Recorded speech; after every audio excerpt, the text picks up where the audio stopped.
Yes, we can hear you fine. And we got a couple of seconds left. We do have an audience live listening, ready, and it's 5 o'clock. Thank you, Tim. Welcome, everyone. 5 o'clock, Thursday, April 23rd for our regularly scheduled board meeting. A couple of items I could start with: COVID and water. Water is going to be handled the outage is going to be handled quite extensively later on. So what I'll say about COVID is we did have some new news this week when the governor issued another executive order. Impacted us in a couple of ways. One, the fitness center, and two, the clubhouse. Gautam will go into the details of that later on. But there has been new news and we are moving forward. So without further ado, I'll turn it over to Gautam, our interim general manager, for his administrative report. Okay. Good evening, everybody out there in TV land. I've got a few bullet points. I know that you have the actual administrative report in front of you, so I won't rehash everything that's written in front of you, but I have about 6 or 7 bullet points that I want to address. The first one is some of the changes that relay back to the employees at Big Canoe. As you'll remember from our last report, the board was very agreeable when it came to Jason allowing us to Join pay the meeting. the associates a 6-month average for the next 30 days. Well, that 30 days ended last week, so we've actually moved into a new set of rules. And really, what we've done there is it's really turned into, for the betterment of the business, is just allowing whatever hours are there to operate is what we're having everybody work. We've made a few changes that I'll get into shortly, but really what's turned into is that initial plan of the 6-month average was extremely generous. I know all the associates were very happy that the board agreed to that, but going forward, really what we're doing is running business as usual and planning all of the hours based on the needs of the business. So very simply, a lot of the areas have seen a great reduction in use. Obviously, some of them are closed. Fitness, and before we get into the executive order, but a lot of those have changed. So we can deal very simply with the restaurant. We're really only offering curbside service, so we've had to reduce some hours for the folks that work inside, for the folks that work in the kitchen. So that was an area that we had to look at. Obviously, the golf side also, we've had some reduction in some of the cart staff and inside. But so overall, the fundamental change is we are no longer working as if everybody's receiving a 6-month average and the POA is paying those hours out. Now what we're doing is running it as a regular business would, just based on the hours of operation and the need of the property owner. So that being said, we've also looked at 2 of the departmental head positions where we had to make some changes. The first is on the tennis side. For the foreseen future, so again, this is scheduled to revert back to the way it is that we are operating without a director of tennis. So Matt Motil is not sitting in the director of tennis position. What does that mean? As far as the legal term, this is what they would call a permanent layoff. It's not permanent that Matt will never come back. Really what it looks as we move out of this pandemic and as the executive order changes, we will relook at bringing back a director of tennis into Big Canoe. But as we sit today, Matt Motil does not sit in the director of tennis position, and he is a 1099 employee, or not employee, but he is a 1099 contractor of Big Canoe. So he can still give lessons and he can still move forward. We just do not have that salary that the POA is assuming because there's not a need for a full-time director. The other one is where Terry Sawyer sits. She sits in the events and activity position. Right now, unfortunately, because of the executive order, we just cannot do big parties. We cannot do big functions. Again, it is what they call a permanent layoff. We have every intention of bringing this position back or doing something with this position, but right now there's just not a need for it. We did, just so everybody knows, we did try our best to figure out where can we repurpose people before we just send them away. That wasn't the idea. We tried to repurpose. We tried to do all the right things. Unfortunately, we weren't able to. So hopefully down in the future, everything opens back up. Humpty Dumpty gets put back together again, and we can move forward from there. But those are the two main salaried positions. Again, we think that things are opening up slowly versus going the other way. Let's see what happens after the new executive order. But those are the two main salaried ones and the hourly ones that I spoke to just a minute ago. So the executive order did come out on 2 days ago. The first thing to keep in mind is that there's two sections that really apply to Big Canoe. Number one is the fitness center. Number two is the restaurant. The fitness center, along with barbershops and tattoo parlors and all those places, are scheduled to open up on Friday if you want to. The first thing I will say is everything is predicated on the fact that if you want to open, we do not have to open up anything. We don't have a barbershop. We don't have a tattoo parlor. So what we do have is a fitness center. With the fitness center, what we looked at is Robert and I and the team, and obviously Steve Panetta, is we looked at what are the guidelines of the executive order that we can do to keep people coming and going, opening this amenity back up and providing a safe environment. And when you talk about a safe environment, you're basically looking at the two main points. And the first main point is 10 people within a given space. And the second main point is the 6 feet of separation. How does that look within the fitness center? So that is where you saw the email come out. You know, we did receive a few emails over the last couple of days saying maybe we made this decision too hastily. Maybe we made this decision for it wasn't a safe decision. I can tell you, I say think, but we feel comfortable that starting tomorrow, we can open up the fitness center in the way that we did it with those, as if you have tea time intervals, 8 o'clock, 9 o'clock, and all the way across 45 minutes, with the proper cleaning, with the property owners following the rules that we have put in place. We believe that we can keep the room safe. Again, there are guidelines, and I don't want to read every bullet point as we go through. The one bullet point that I know that we will have to relook at is the actual reservation of those spaces. Right now, the only real way to do this right, where it's I don't want to say a first come, first serve, but that's really what it is to be able to offer that between 10 and 2. We have had property owners say, can we do it via phone? Can we do it via text?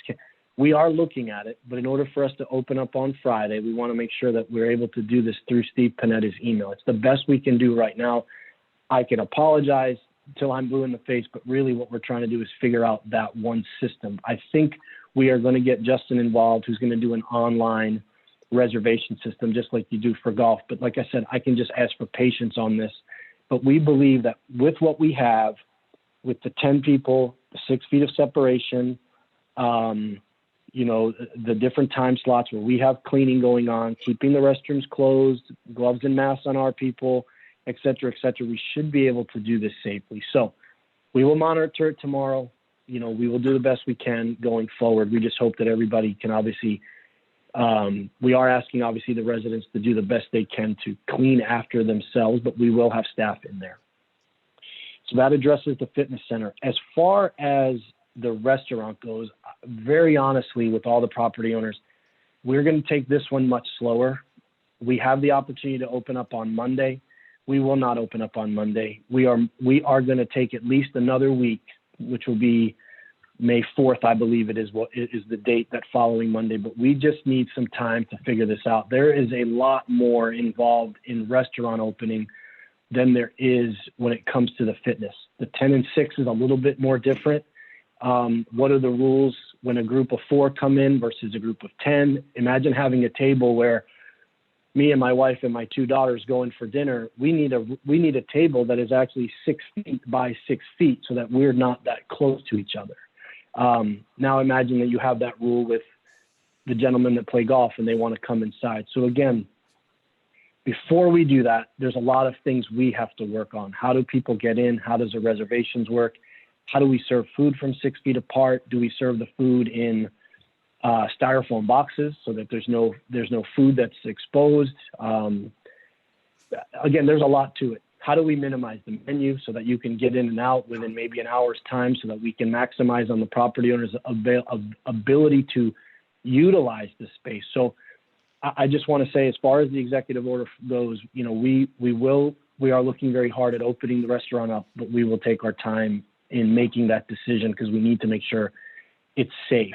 Until that time comes, we will continue to offer curbside. We will continue to offer to go. We will continue to do all those things. So we feel confident in knowing that there is still some food opportunity for the property owners. It's not your typical restaurant where if we don't open, you're totally out of luck. There is opportunity for you to do that. The one thing we have talked about as a team is, as of today, knocking on wood, there has not been any property owner within Big Canoe that has gotten sick.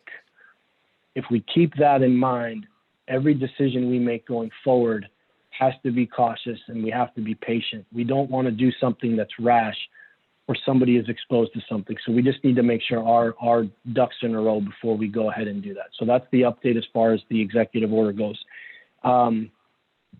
I'll very quickly talk. I know that Ron will talk about the water issue. I just will say that as far as the water issue goes, we just want to thank the property owners for their patience during this.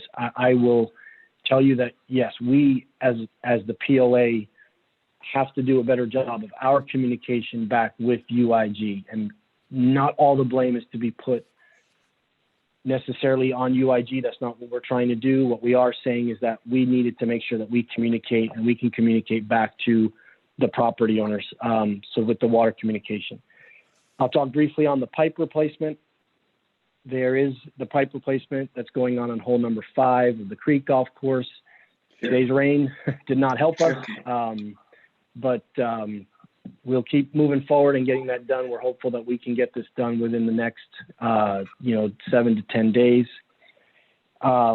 Next topic I want to talk about is just the food and beverage. One more time is the grocery store that we did open. Hopefully everybody was able to see that. We are offering the availability for you to order something as simple as toilet paper, paper towels, frozen foods, because we do have access to that. Join the meeting. So we want to make sure that that residents are able to participate and take advantage of that. One policy that you will see as a policy change that will come out later today is the trail that circles the Wildcat Recreational Center. That recreational center has allowed cars to drive onto that road in order to go down to the Diamond Dog Park and park down there. We have actually gone through our recommendation and back to the recommendation of the board is that we will say that area is really that road is only going to be serviced now by handicapped vehicles that need to get to the Diamond Dog Park that can park. So that is a change in policy over there.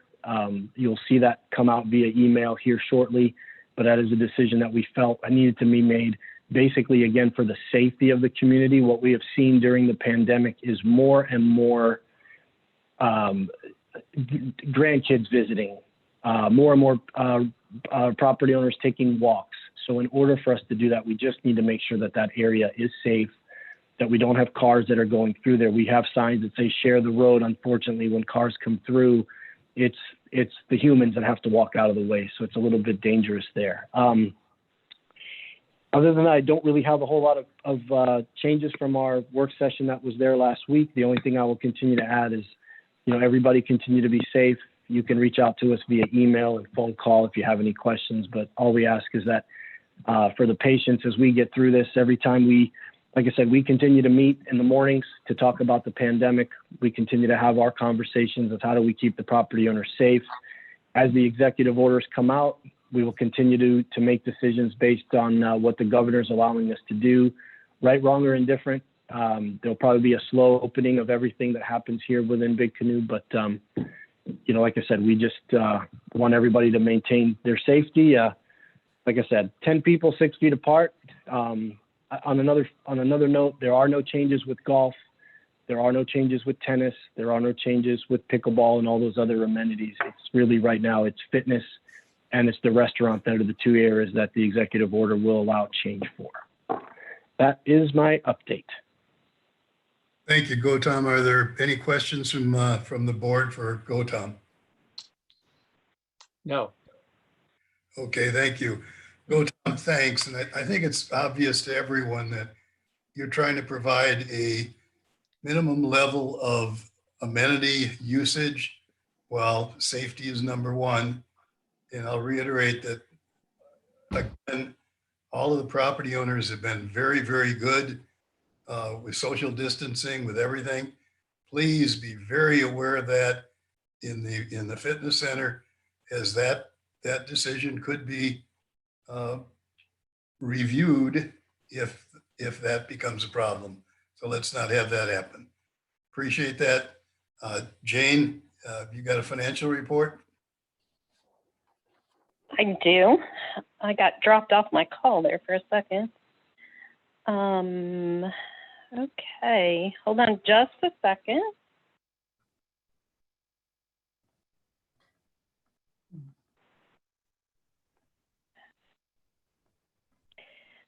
Okay, so I'm going to start with some slides here and go from here.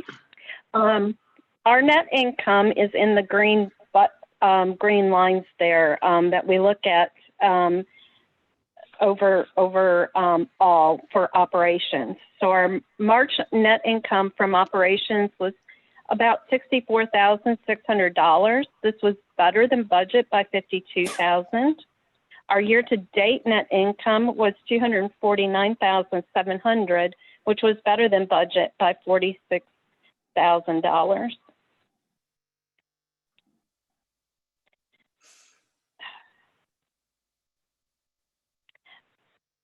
Unfortunately, I went too fast. Our March operating expenses were less than budget by $51,000.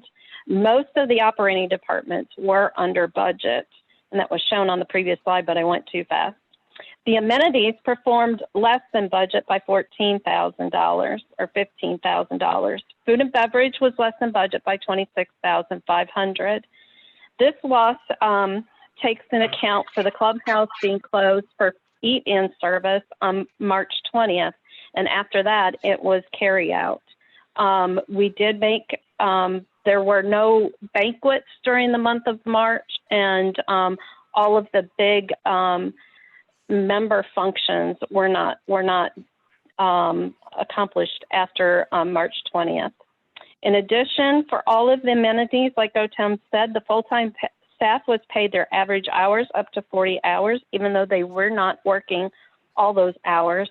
And the part-time staff got half of their average hours if they did not work. Golf did miss their rounds by 319 18-hole equivalents, and there were 11 days lost to weather. We have lost 43 days this year to weather through the end of March. The Wellness Center closed on March 19th. The loss in the Wellness Center is due to classes, daily fees, and massage revenue.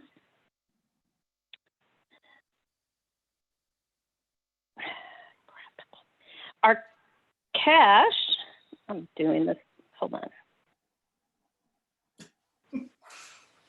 I'm going to do it again. Our cash was, our operating cash was $3.1 million. With the board designated fund at $1.2 million. We did transfer, if you look on here, we did transfer the $1 million from February into the board designated capital fund in March. Our restricted capital reserve fund is at $2.8 million, which is a total cash of about $7.1 million. And then our property sales through the end of March, we had 66 property sales. 58 of them were home. 8 of them were lots. And you can tell the difference from the March to January through the years from 2007.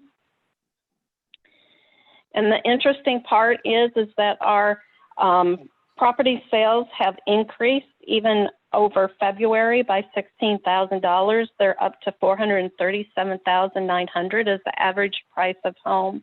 We've had, this includes homes, the lowest home that we sold was probably a tree topper or a condo at $139,000, with the highest being $1,375,000. And we've had a couple of really high homes sell. We had another one sell for $1 million and one in 900,000. So that is what is bringing up those sales. I do want to mention that the auditors are currently working remotely on the annual audit. There was a question last month of the $50,000 contingency that we booked. As a contingency, we actually did book approximately $39,000 in entries for missing invoices. And we also, the loan amortization that was not booked in December as it should have. Also, it has been confirmed that our statements are being reported accurately with the board designated cash as income. So I did want to go over some of the COVID-19 budget implications. There are some that are going to be happening. Most significantly is that we're going to lose a bunch of revenue at the clubhouse in the next couple of months in April and in May. Those are some of our biggest months for banquet revenues. So we do lose, we are planning on losing those revenues. We've moved some of those to this year, and the rest have been moved to next year. Golf revenues, believe it or not, the month of May, we're making about 88% of our cart sales, but not the guest fees, but definitely the cart fees. And also, but I'm not forecasting that for May. We also, the other things that we did is, as you can tell, in some staff is recommending to the board that we don't charge any wellness center dues for the months of April and May.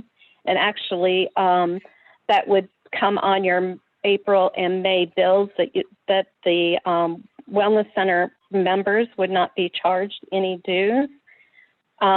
And we're also recommending in the golf and in the racket club to have a reduction of dues of about 25% due to the not being able to have the tea times that they can get and not having the play that they're used to having, the organized play that they're used to having in the tournaments, both in golf and tennis area.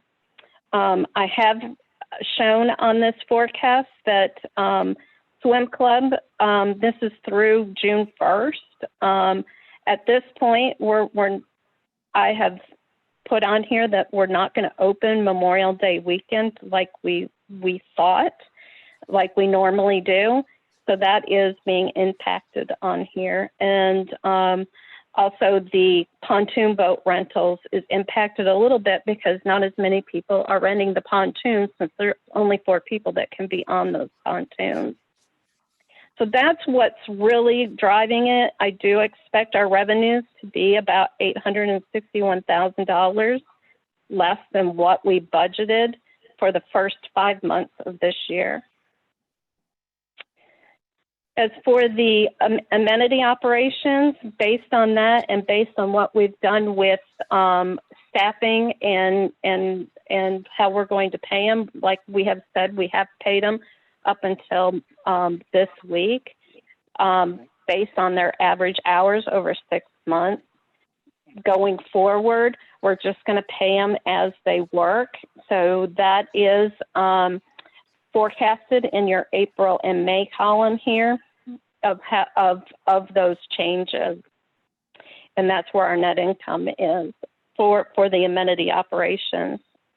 The budget implications overall with all of that and with operating departments does end up being about a $208,000 loss. That's after our $150,000 income that I had talked about earlier.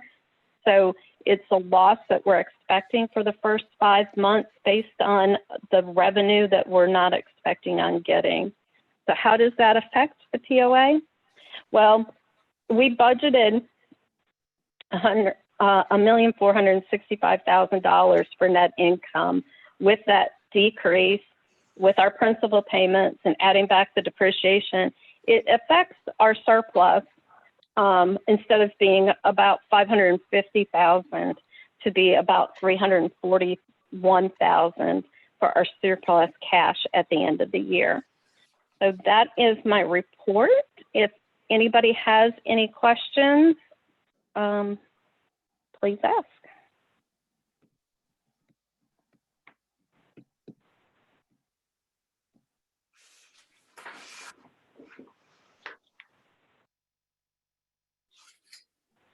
I'm good.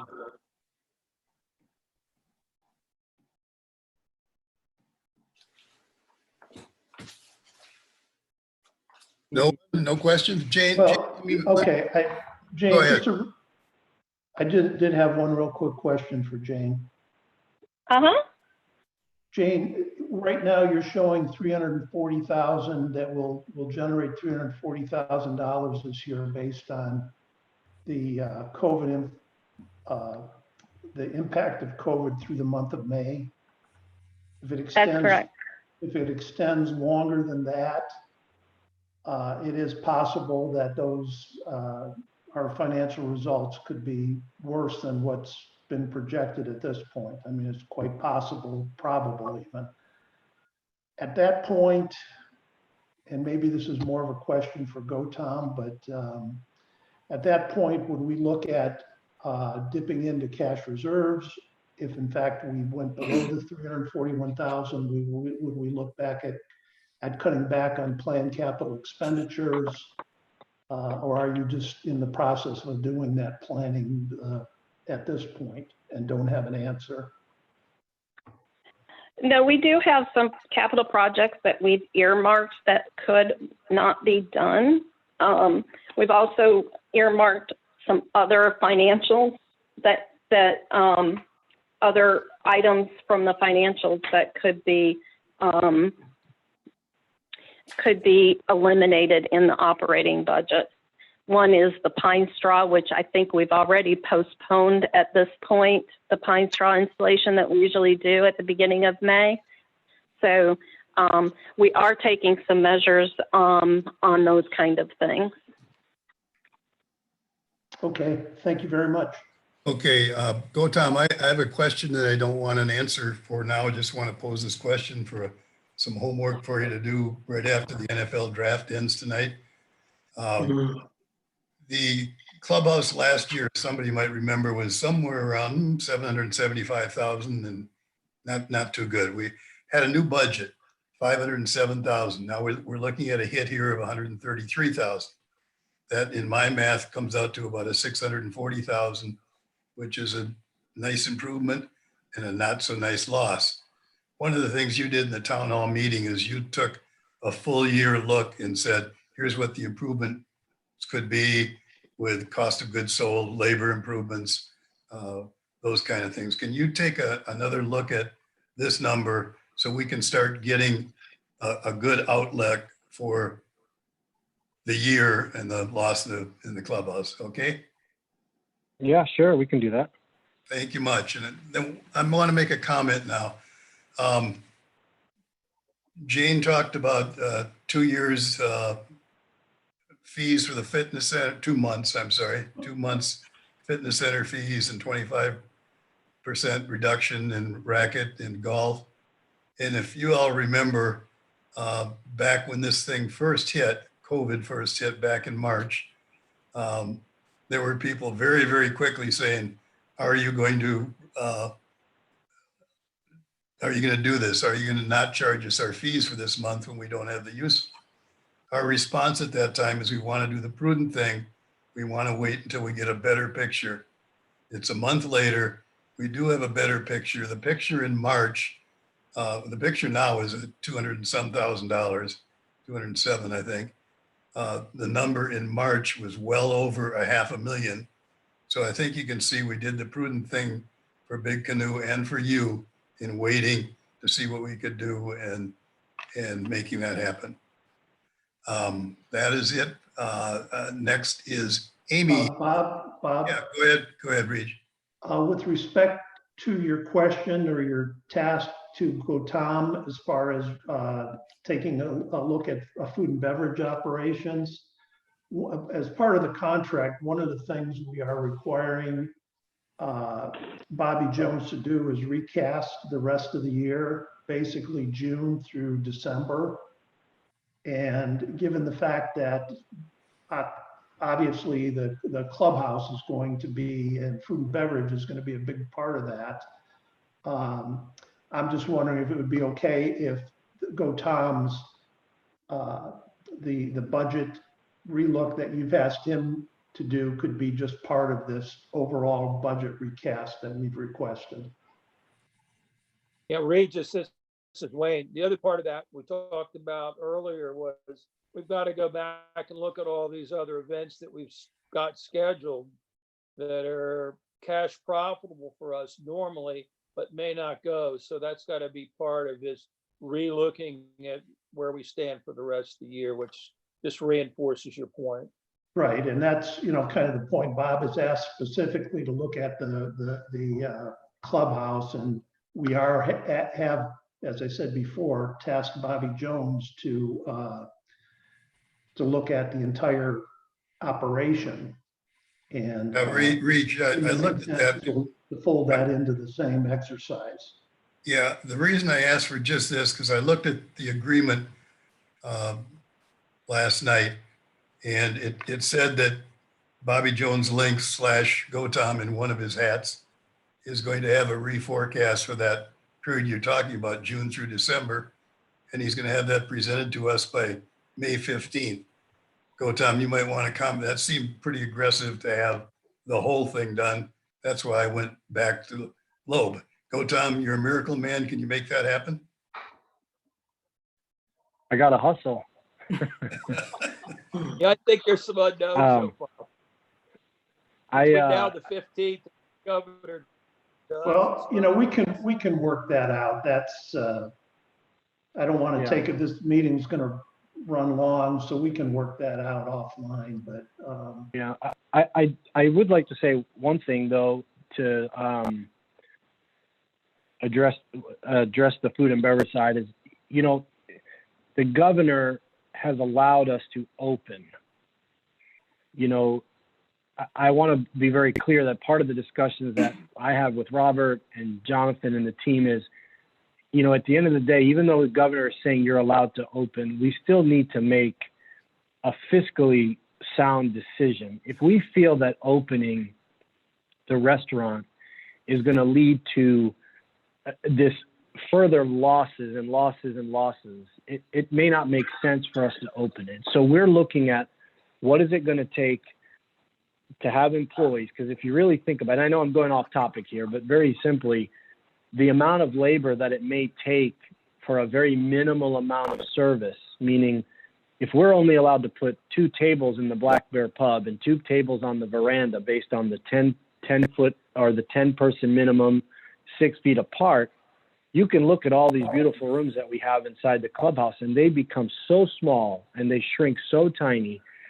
And then if we end up having more staff to create more safety measures and more this, it may be the most prudent thing we do is we say, we're going to continue curbside, but we're going to do something different. So I just wanted to be very clear with everybody who's listening is that even though he's given us the allowance to go and open on Monday, or this Monday, it doesn't necessarily mean that we're going to make a fiscally bad decision by just, you know, putting this round peg in a square hole, because we need to be prudent with your money.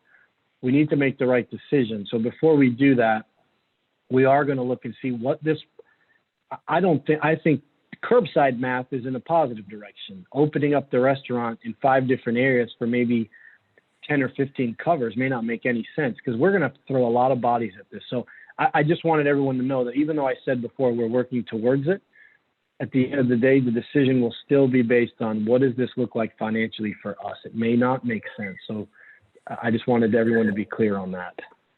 Okay, Gautam, and all of the property owners of Big Canoe appreciate taking care of our money. Thank you. Anything else before I turn it over to Amy for the Finance Committee report?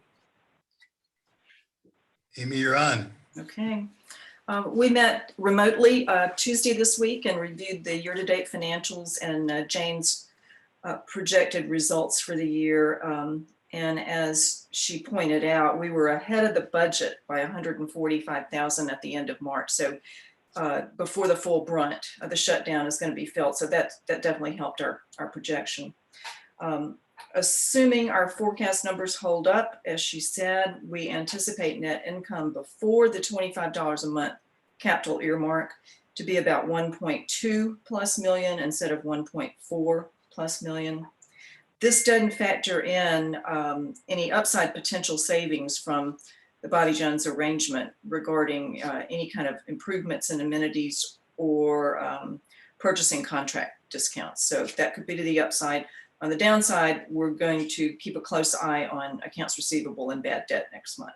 See if that's changing. It hasn't so far. Let's go run through this. As of March 31, our debt to equity ratio continued to move downwards and stands at a solid 0.25. Overall cash was slightly higher than in February, and the designated capital fund balance is tracking for receipts of over 2 million by the end of the year, less any amounts that get expended on master plan projects. Those expenditures are going to start being paid from this account this month, and there will be a reconciliation of it in the summary of operations going forward. Back in January, we recommended an additional $250,000 from cumulative surplus cash be transferred to the capital reserve after the 2019 audit is over in June. So by the time we get to that point, I think we'll have a firmer grasp on the financial picture, and we'll review that recommendation, and it may still stand. We just have to see. We also proposed some improvements to the capital budget report for next month. So funds expended on the master plan projects will be tracked on a project basis in addition to a year-to-year basis. Last month, I mentioned we were investigating refinancing our long-term debt, not to extend the payoff date or increase the amount, just lower the payment. However, throughout the month, we've gotten quotes, and at no time have the rates been below that of our current loan at 3.29%. We also reconfirmed our existing $3 million line of credit is available, but we have no plans to tap it. Lastly, be on the lookout for e-blast notices soon regarding recruiting of 2 new finance committee members for next year. We start early so that new recruits have the opportunity to sit through the entire budget cycle in a non-voting capacity. We didn't get to do our usual outreach at the volunteer fair in March due to the shutdown, so please take a look at the information when it comes out. That's it. Questions of Amy? Amy, thank you for a very succinct, very good report. We appreciate it. Now we'll move over to the business side, which we have quite a few of, and I'll turn it over to Phil Anderson. Phil is our never-ending presenter. He has been very patiently looking for the best solution to recognize our veterans, our deceased veterans in Big Canoe. And one of the things he has done is solicited feedback to see how property owners feel about it. Phil, I'll turn it over to you. Thank you, Bob.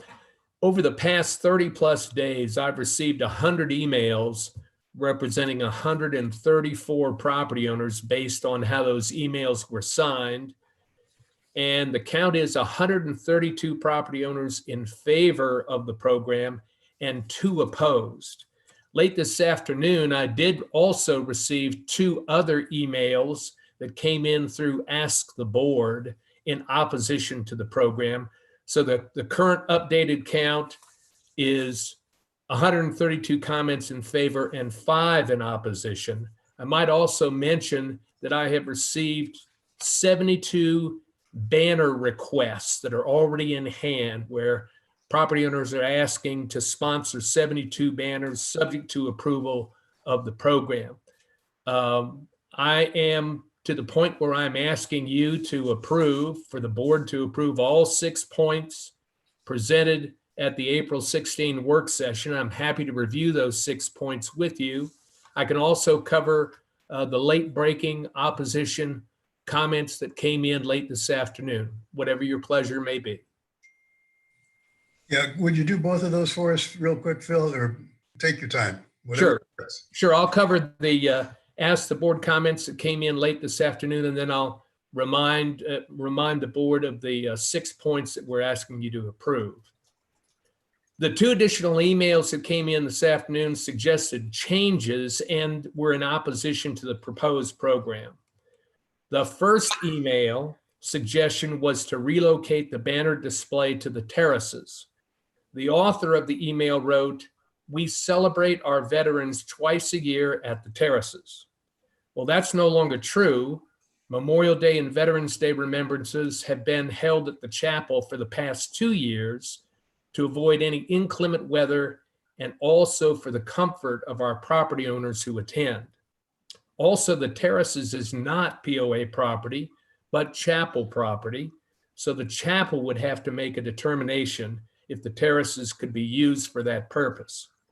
The North Georgia veterans still believe that the previously dedicated Veterans Memorial Overlook on Lake Pettit Dam is the ideal location for the banner program. It's a fitting complement to the existing memorial.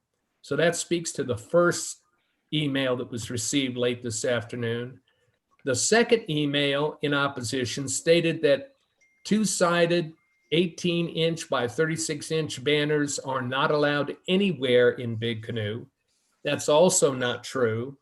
I have an email from Trina Parrish that I previously shared with the POA board, which clearly states that 18 by 36-inch banners fit within the new architectural standards. Also in that second email in opposition, it was suggested that banner displays honoring deceased military veterans be limited to Memorial Day, which is specifically for that purpose, and not display the banners during the weeks that include Independence Day and Veterans Days. The North Georgia veterans are proposing a banner display standard that's used by our neighboring Georgia cities and counties, such as Dawsonville in Dawson County and Dahlonega in Lumpkin County, where deceased military veterans are honored on all 3 patriotic days. Veterans Day gives Americans the opportunity to celebrate the bravery and sacrifice of all U.S. veterans. Memorial Day honors service members who died in service to their country or as a result of injuries incurred during battle. And of course, the 4th of July, Independence Day, celebrates why veterans serve. Independence Day celebrates America, its history, its origin, and its founders. So we want to do what's consistent with the neighboring cities and counties here in Georgia. They celebrate all 3 patriotic days. And so we think it's appropriate to display those banners on all 3 patriotic days. So again, the bottom line is 132 comments in favor, and I could spend 30 minutes speaking to comments in favor. I have 10 pages of email comments that I've received in favor and only 5 property owners in opposition. I'm working with the vendor on discount pricing for the first 100 plus banners ordered in time to be displayed on Veterans Day, November 11th, 2020. We also are in the process of finalizing written instructions to go out to the 72 property owners who have asked that they sponsor the initial banners. We've got those in draft and ready to send them out pending approval from the POA board. And so let me bring up the 6 points that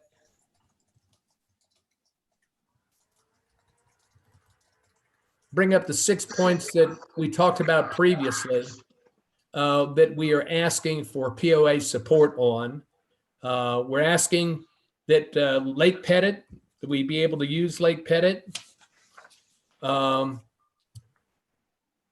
and also the neighboring part of Wilderness Parkway for a maximum of 320 banners.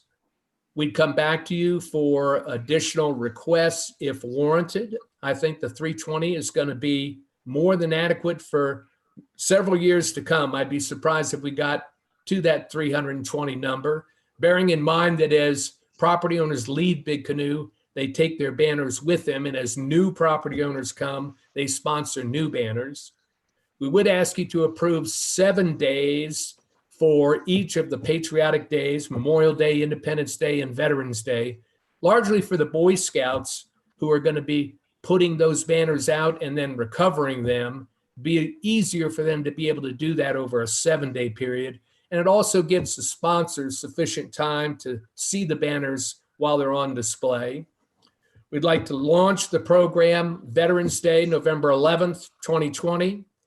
We'd like to have access to a POA facility like the Canoe Lodge for community information sessions, and also to assist property owners with scanning photos.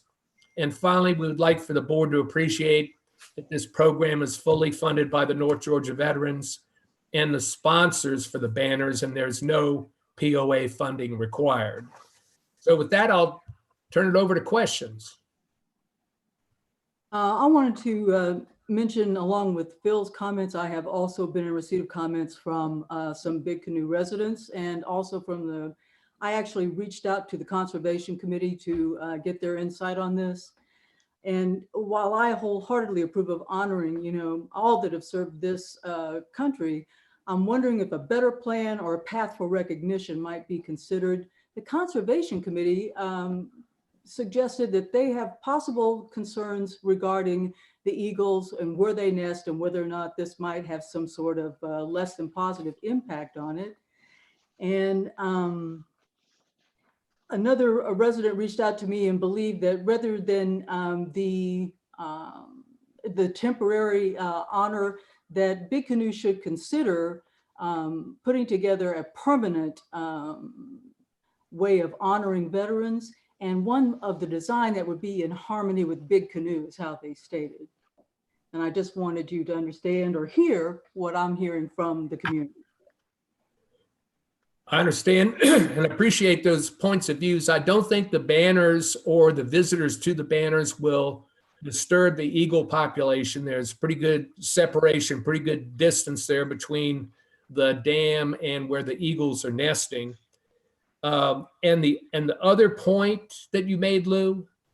That this design, and of course, I guess just the presentation, they don't feel that it is actually in harmony with the Big Canoe concept and the way that it presents itself. I mean, it may fit very, very well in communities that are developed, but in the natural and more eco-focused, atmosphere of Big Canoe, the flags don't fit as well as maybe another potential consideration for honoring our veterans.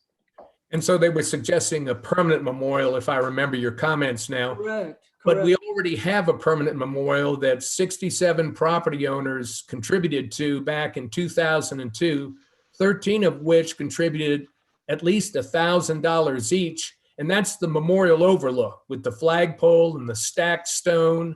Correct. And so this is a fitting complement to the existing Veterans Memorial overlook that already exists on the dam. Well, one thing that was mentioned to me was rather than overlooking the dam and such like that, that a permanent memorial could be placed somewhere like in a village core or something like that, where, whether you're doing business there, getting your mail, whatever, or visiting, whatever, there's just a whole lot more foot traffic or possibly more traffic there as well. So those are just some of the comments that I got back.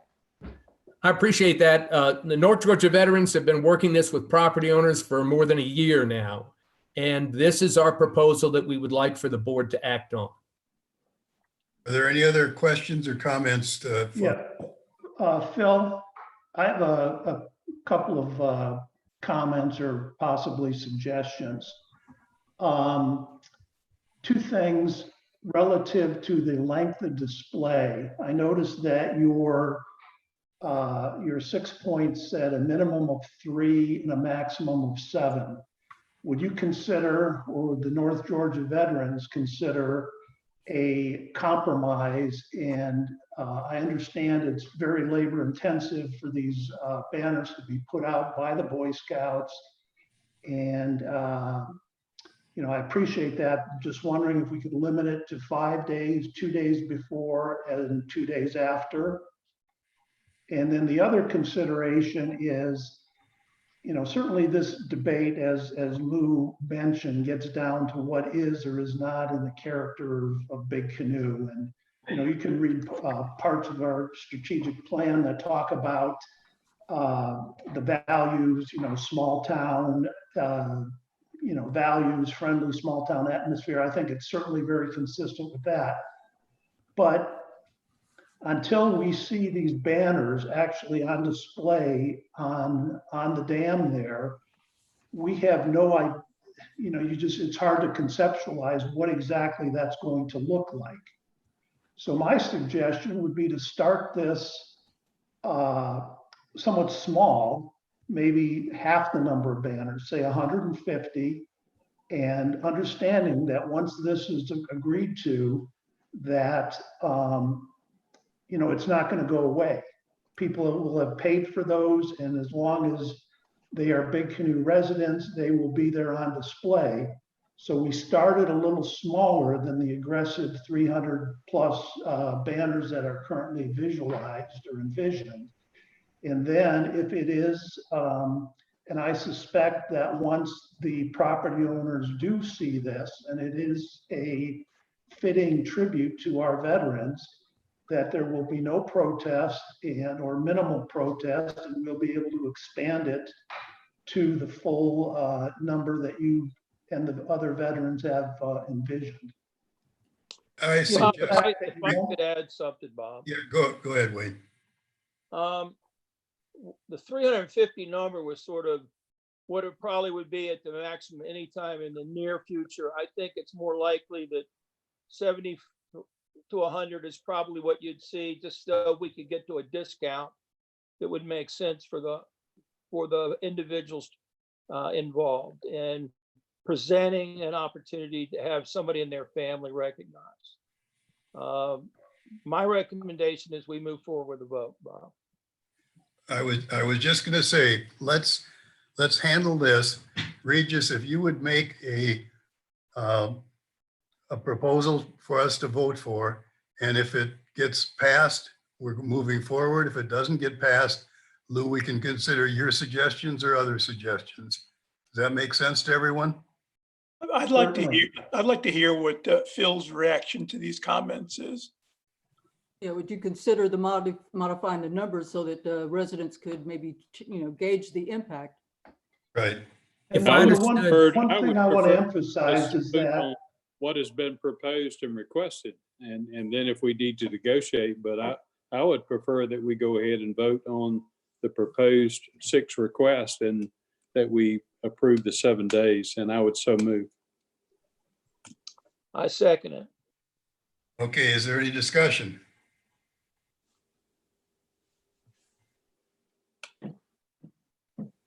No discussion. Want to vote up or down? So, okay, so if we vote this down, will we go back for a proposal that along the lines that I've suggested, with initially limiting to 150? And then if the demand warrants, and if it's deemed to be by the majority of the property owners that they feel this is fitting for Big Canoe, we'd have an opportunity, or the veterans would have an opportunity to come back at that time and request more. Well, let me say something, Bob. We've been doing this for 2 years. I think we're remiss in not moving forward. Let's just take a vote and see where we stand. I want to see where everybody stands on the issue. But more discussion with it, or just want to take a vote up or down?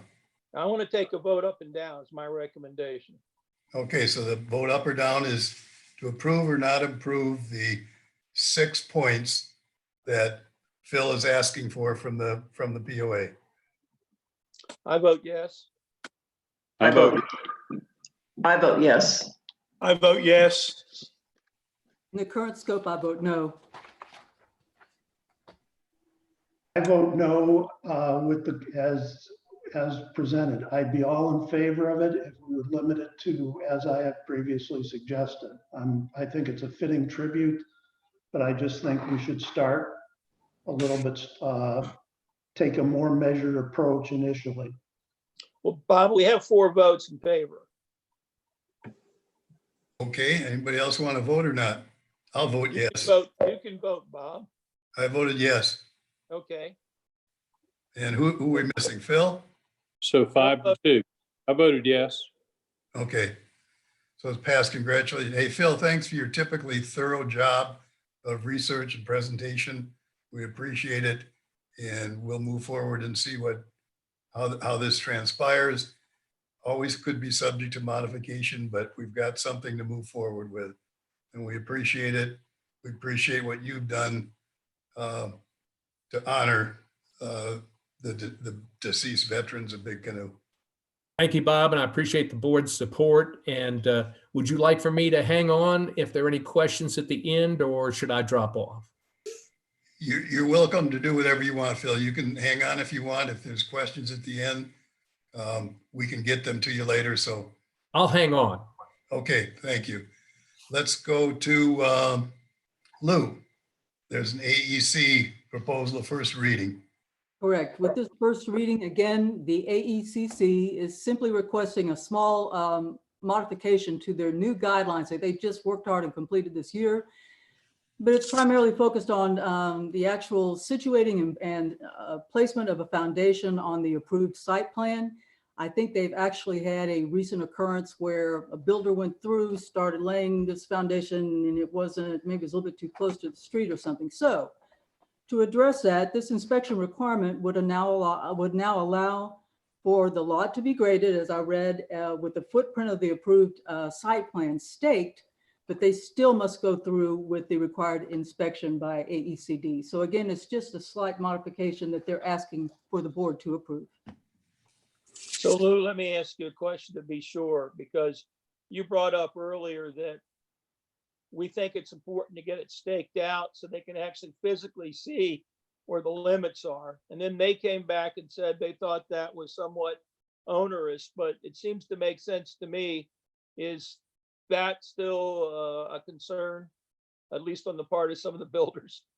I'm not sure if I understand your question. I think with the builder's representative in there, what the AECC was willing to do after this one faux pas on one building site was that they were going to allow the builders, as I said, to grade it and then put the stakes in. I mean, they could get through or progress with some of their project, but they still have to stop and have the approved site plan inspected by AECD. So that includes staking it and being inspected. Correct, but they would be allowed to grade it, but yeah, it's going to require that inspection with the. And I understand it's to avoid the problem we had earlier. That's correct. Okay. Okay, let me remind everyone, that's the first reading. There'll be another reading in May, and then there'll be a vote in June. Property owners have the opportunity to submit questions between now and then. Anything else that the board has of Lou? All right, let's move on to the water outage that we suffered. Go ahead, Lou. No, I'm sorry. That was a tough water outage. I noticed. There's a couple of phases or aspects of this outage. One is the outage and the steps to recover. The second is communications. I'm going to turn it over to Ron first to talk about the outage itself and the recovery process. After that, I will talk about the communication process from the POA standpoint. And there was a couple of POA and UIG. There is a task force, I'm sure most of you are aware, that Dom Rollatter is the chair of, and he is in the process. This is an interim presentation on both. We wanted to get to people quickly to let you know that we're onto this as fast as we can be. But there will be a final report that will be issued after Don and his committee complete their work, which will cover the whole spectrum of outage, recovery, and the communications from both parties. So Ron, without any further ado, if you're there, you have the floor. Okay, can everyone hear me okay? Turn it up just a little. How's that? That's better. So on Tuesday night or Tuesday afternoon, we had a contractor in the area. I won't go into extreme detail with the technical aspects of this, but we had a contractor in the area of our 1690 tank, which is located on Kilmartin Drive or Kilmartin Point. It's the primary station that feeds the entirety of Big Canoe. There is no secondary feed into Big Canoe. We've known that for a while. We've known this is somewhat of a risk, but there's no, I guess, for lack of a better term, cheap alternative for supplying water into Big Canoe, not, with the other issues up front that we were facing. With that said, we suffered a break on the 10-inch main that supplies that station. We reacted. The initial leak was not affecting tanks very much so at all. So we allowed the excavation crew to finish a job that they were doing on Quail Cove. They moved over to this site, began the excavation of it at about 7:30 on Tuesday or on Monday afternoon. By 4:50 the next morning, they had the line put back together. So a total of 9 hours from complete isolation to restoring of pumping capabilities through that site. We suffered loss across the entire system because we weren't able to pump to the system. As everyone knows, we still have some loss, or pretty significant loss across the site. We've made some extreme headway with that, but we,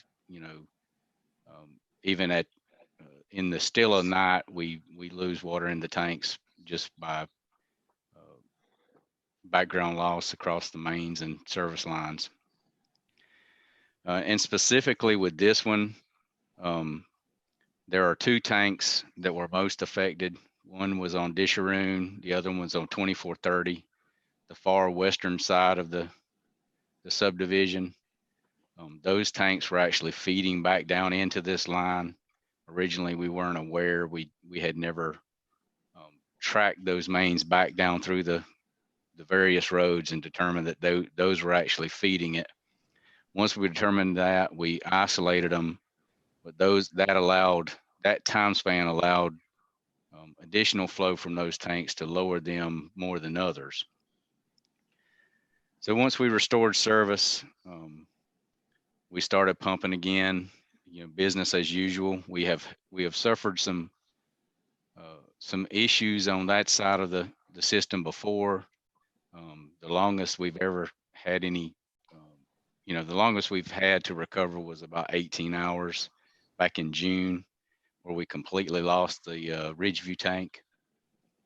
This was somewhat similar, other than the entirety, every other tank of the 11 tanks were all at very low levels. So we were trying to push water out across the site with every resource we had, and we just weren't able to sustain or to recover fast enough before we wound up losing both the tank on Ridgeview and Disharoon. Completely lost those at around 7:30 Wednesday night. We kept pumping, kept working through, making sure that we didn't have any issues with air. Crews stayed through the night on both those during this entire outage, flushing air. We had contractors in that were checking for pumping issues, things like that. We basically exhausted every resource that we had available. But the long and short of it is we just don't have in a situation exactly like this, Big Canoe existing pumping capacity doesn't have the ability to fill the system in a short enough time span. With that said,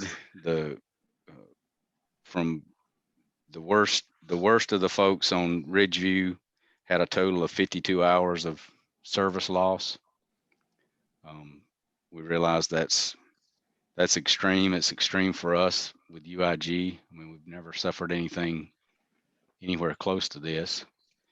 So it's definitely a learning experience. A lot of hard hours for our folks. They stayed in, were dedicated with it, including myself on the phone and trying to support in any way we could. But we did learn a few things. We learned that we're going to have to push a few things that we had in the outer years on our budget, pull those in. We've already identified at least 3 to 4 different options for a secondary feed into Big Canoe. It'll require booster stations and some additional mains to be laid. We've already started with engineers looking at hydraulic modeling of the system to determine the very best place to put that station, and then we'll move forward from there to make that happen. I know we suffered quite a bit with communications. The Water Committee, I met with them yesterday. Philip Legg was put a lot of thought into a communications plan, something very straightforward and organized, and we'll be moving to try to refine that and work toward a very concise communications plan going forward, as well as having resources on hand for an event like this in the future.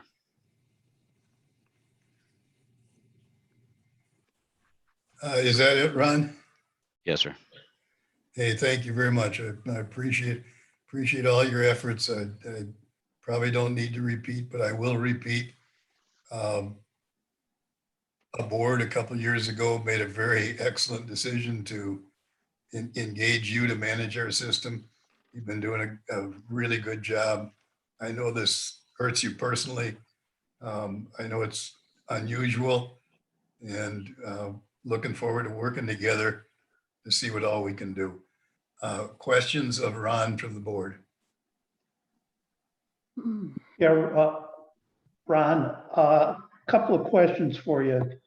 Number one, as far as this communications plan is concerned, it seems from what I've been able to tell, the outrage, so to speak, of the community was directed not so much because the water outage occurred.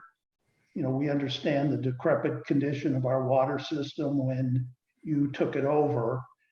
And also, unfortunately, outages like this are not completely unknown. I know several years ago, I was out of water for 4 days where I lived. But in any event, you talked about this communications plan, which is presumably will address the property owner's concern. When will that plan be available? We'll work quickly to get it in place. Like I say, Philip actually put quite a bit of thought into it already, and it details the current status. It's very concise. It's not, I've become very wordy with some of the communications that went out during this outage, but this is almost like I would equate it to a person that you have in surgery. It gives the family the current condition, they're in pre-op, they're in, in the midst of the operation. So it steps right through that plan. It also has available resources and all the pieces that folks would need to know where to go to get bottled water and things like that. Okay. I think we could have, Amy may want to chime in since she's on the committee, but I think we could have that done in the next week or so. Okay, that answers the question. So it's going to be forthcoming very quickly. The other question you talked about, one of the problems is that we don't have pumping capacity to fill the tanks. And then you talked about some of the projects that you're going to move up. Is that feasible to increase pumping capacity, or is that not a cost-effective solution to this, to try and shorten the length of these outages when they do occur? It's not just as straightforward as increasing the pump size there at those stations. The bigger issue is it pumps along a 6.5 mile, almost 7 mile section of main through the Quail Cove area and up Wilderness. It's an 8-inch main. It's rated for 200 psi. So to increase the pumping capacity, we'd increase the pressure, therefore putting that entire section of main at greater risk of rupturing or breaking. So we need to look at an alternative a path into the. Got it. Thank you. So Ron, let me ask you the question. Are there some interim steps you think that would at least help give us a longer time period in which to make decisions that you may need to further study? What's your approach to that? Yeah, we've looked at several options to sort of mitigate or build a bridge in the time that we've we'll be having to engineer and get this approved, get another pumping station approved. There's nothing extremely clear to mitigate it quickly, but we do have a couple of ideas. We are looking at something short term that may work. We'll have to have the county's involvement to utilize a section of their main that's out on Steve Tate as basically a redundant main coming into the system. It's not of adequate size, but it would give us enough supply to basically alternate to that section of main until we had this primary main repaired. I had one other question. You had mentioned Pickens County? Yeah, Pickens Hang County. on just a second. Ron, is that Pickens County? Yes, it is Pickens. Okay, thank you. I apologize, Lou. That's all just right. wanted to be sure we knew which county. Yeah. I was just curious, and I made a note as you were giving the history on this water outage, that you had actually had some struggles or challenges down in that area before. And I didn't know, not knowing the plumbing or your world that well, was there not any way of, if you were already working or addressing a situation down there, that you wouldn't check those other wells or places that were affected? I'm not sure I quite follow that, Lou. So in the past, we've, that same area that you had had one pretty significant challenge, and then these two other tanks or whatever it was, they're situated in that same area. Or correct, yeah, and basically, so we've looked at a secondary feed or a way to more easily feed that western side of the subdivision before, but with the, I guess the higher priority of getting the overall pressures under control and getting some of the service lines and a high number of leaks under control across the system. We had to kind of address that first before moving into some of these other projects. But there's quite a few things on our radar. It's just trying to prioritize and get them in the right order. Okay, thanks. Bob? Let me talk about communications a little bit from the POA standpoint. First, the communications throughout this whole outage was completely unacceptable. And as president of the POA board, I take responsibility for that. There should have been a plan for UIG to notify the POA when there was a significant outage. And we, as far as I know, the first notification to the POA came as a result of an email from a property owner on Thursday after this thing had been struggled with for some period of time. We should have been notified before. I should have made sure there was a plan to have that happen. The task force is tasked with that. There were 28 other outages, significant outages, since UIG has been managing the system. They handled all of those without notifying the POA, as they didn't need to because they weren't that extensive. this one, as you can tell, ran into one thing, led to another, led to another. That brings me to communications, POA, UIG, different methods, different communications protocols. That's going to be addressed as part of the task force.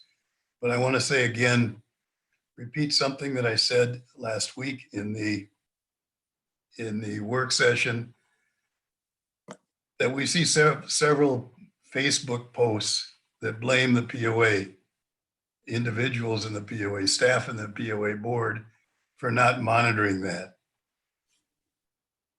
The expectations I'd like to set with property owners is that Facebook is a wonderful mechanism, a great way to express opinions, exchange information, obtain references for projects, or for your own just enjoyment.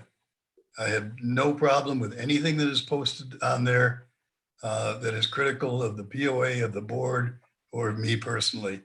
Go right ahead. Just don't expect that the members of the board or the staff is going to be expecting that, looking for an issue that needs to be fixed. Use the formal mechanisms that are in place, and we will respond to those. We've got processes in place being improved. Candy has been working on those diligently ever since she took over on the board less than 2 months ago. I guess it's been, even though it seems like, I'm sure, for a lot longer. So we look forward to a final recommendation on that. And Can I say something before? yeah, sure. Go ahead, Amy. Regis, let me get back to you. I think our plan was to have put the finishing touches on the communications plan by our next water meeting on June 5th, not next week. But I'll get back to you and confirm that. Okay, thanks, Amy. Next, property. Hey, Bob, I want to ask a question. Go ahead, Wayne. Ron, do you need any help coordinating with Pickens County?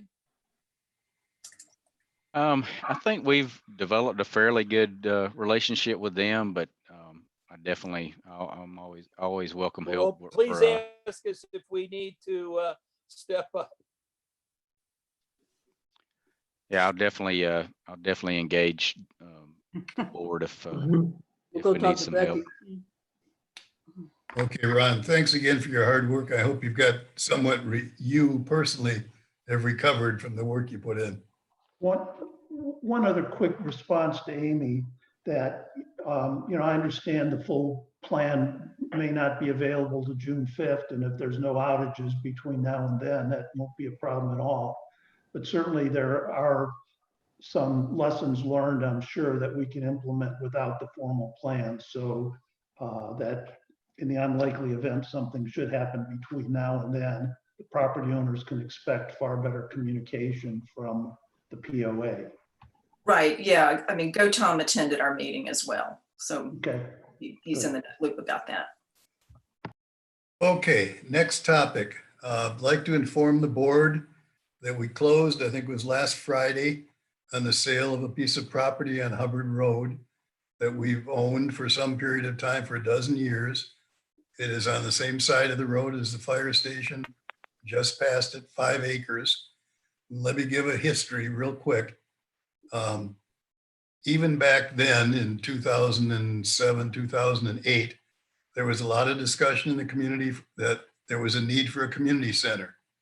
That discussion led to a discussion with the commissioners in Dawson County, Gary Pashan, who represented our district, and Mike Berg, who was a strong supporter of Big Canoe. They identified that there was a need for a center in the western part of Dawson County. Discussions led to an agreement where Dawson County, on their nickel, would build a center similar to what they have in Rock Creek. And if you know what that is, it's a very nice place, multiple meeting rooms, basketball courts that can be configured for town hall meetings and major meetings, and would have been a very inexpensive, poor man's solution for a community center. The portion of that that Big Canoe was going to do was we were going to donate the land. So we bought the 5 acres of land in the anticipation that this project was going to be completed. The project was included in, I believe it was SPLOST 5 at the time, and those who would like to do research can check me on that, but I think it was there. SPLOST 5 had several things in it, and we were at a priority relatively far down on that list. The funding for the SPLOST did not end up including enough funds to pay for it, so it went by the wayside a dozen years ago. We've been sitting in that land ever since. It is sold. Jayne has a check. I believe the check is for $67,500. And in the recommendation of the Finance Committee is when we sell an asset like this, that we move this to a board designated fund. So if any board member has any questions of me, please go ahead. If not, I wish somebody would come up with a amendment that we vote to move the $67,500 into the board designated fund. I vote we do that, Bob. And I second. Any other discussion? By the way, Bob, this property is about a mile past the fire station, and it's not directly across the street from our storage slot. So it wasn't a very good location for any future projects that we might have had for it. And it was 5.25 acres. So that's the price for land in that area, $75,000 for that, $15,000 per acre. And we got a good price for it. So glad to have that behind us.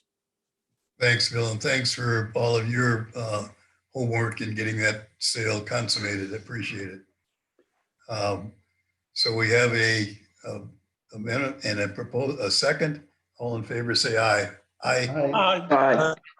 By the way, I will add, I was not paid a commission on that and was not the seller. I only helped the POA in looking at the docs to make sure we were doing it properly. It went, absolutely. You had that hat on. Yes, sir. No collusion there, Phil. No, absolutely not. Okay.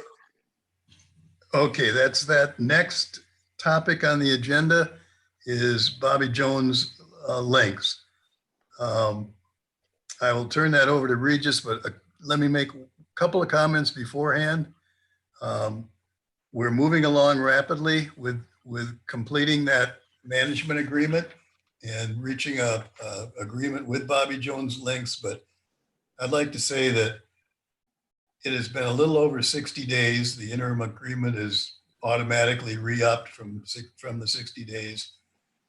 But already we have accrued significant benefits, in my opinion, from the relationship. Number one, we have an interim general manager, Gautam, who has been doing an excellent job, including in a very short amount of time, announcing and implementing a new organization that is only a good management perspective, but is cost effective. He has staffed that organization with an amenity director without any involvement of anyone else in Big Canoe. He just did that.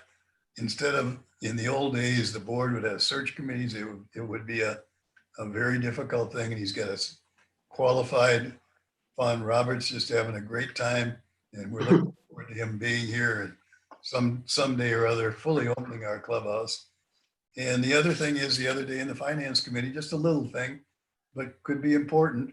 Somebody says, hey, I'm looking for a template for something. Amy was looking for it. And Amy looks at Gautam, and Gautam says, yeah, sure, we've got one of those. We can give that to you.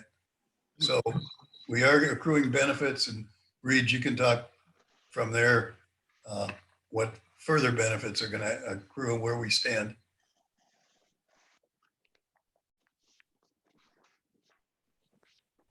Reed, you got to get your microphone on. You're on mute.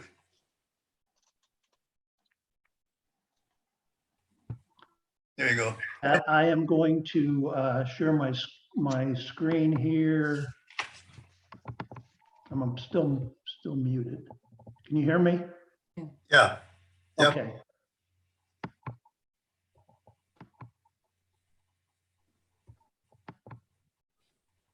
Okay. Okay, this is the same presentation that I gave. And let me make one more change here.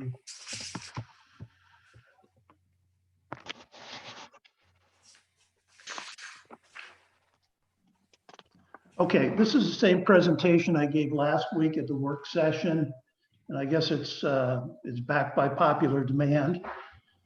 But like Bob said, this is a very crucial decision that will be made by the POA. And we wanted to make sure property owners were very well informed and they had a chance to ask any questions and have any of their concerns addressed by the board before we actually vote on this, which I believe is planned for 2 weeks from now. So I am going to provide a report out of the team, the due diligence team that we had assembled to, as it says here, the purpose is kind of wordy, but to make a long story short, it's really just to answer the question, should we do this in the simplest terms? Is this going to be a good thing and in the best interest of Big Canoe, the property owners, and is it going to be fair to our employees as well? So we put together what we call a due diligence team. It was composed of the following members: Scott Auer, who is a member of the finance team. He provided the financial analysis you will be seeing in the next few minutes. John Hersler is a member of the Audit and Risk Management Committee. He's an expert on insurance, and he has done a lot of work on this, and he is still doing work for us as we're getting down to the nitty gritty on some of the terms and conditions relative to insurance. Richard Hudak is an expert in employee benefits. He's got a lifetime of experience in that area. He has advised and helped Jayne with the placement of benefits for benefit packages for Big Canoe in the past. And he also served a similar function when we went back and looked at Troon. So he did the study as to what the Bobby Jones benefit packages were versus our current offerings. Cindy Marushak is another veteran of a similar team we put together for Troon, and she is a human resource professional. She was the vice president of human resources for, I believe, a 3,000 employee company, a manufacturing company.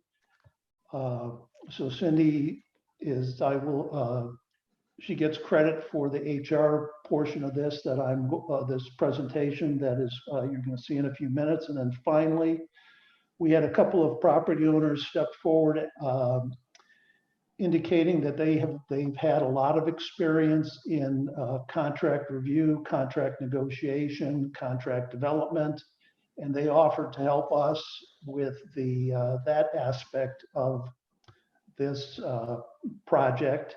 And those two individuals are Kimberly Hackler and Sandy Pilara. So we thank all of them. They really did a lot of work in a very short period of time, and I think put together an excellent analysis. Okay, so the first slide we're going to get to is probably, as I recall, when we had the meeting many months ago about Bobby Jones, when they were first introduced to the community, the first question that was asked was, how much is this going to cost us? So Scott Auer put together a rather detailed analysis, which you see summarized here below and on the screen. And essentially what he did was analyze the payroll costs from the revised org structure. As most property owners know, one of the first things that Bobby Jones did when they came in is they put together a organization structure which added a position as a director of amenities. I think Big Canoe, if you look at the governance of Big Canoe, there's really two primary functions. One is the operations function, which includes public works and public safety. The other is the amenities. So this organization makes sense that you have a director of amenities and a director of operations. So the question is, well, you're adding another high-level job. What's this going to do to our payroll situation? And based on the analysis that Scott did of both the benefits as well as the what we're paying these individuals, is if you compare the salaries of the previous general manager and director of food and beverages compared to the current the current org structure with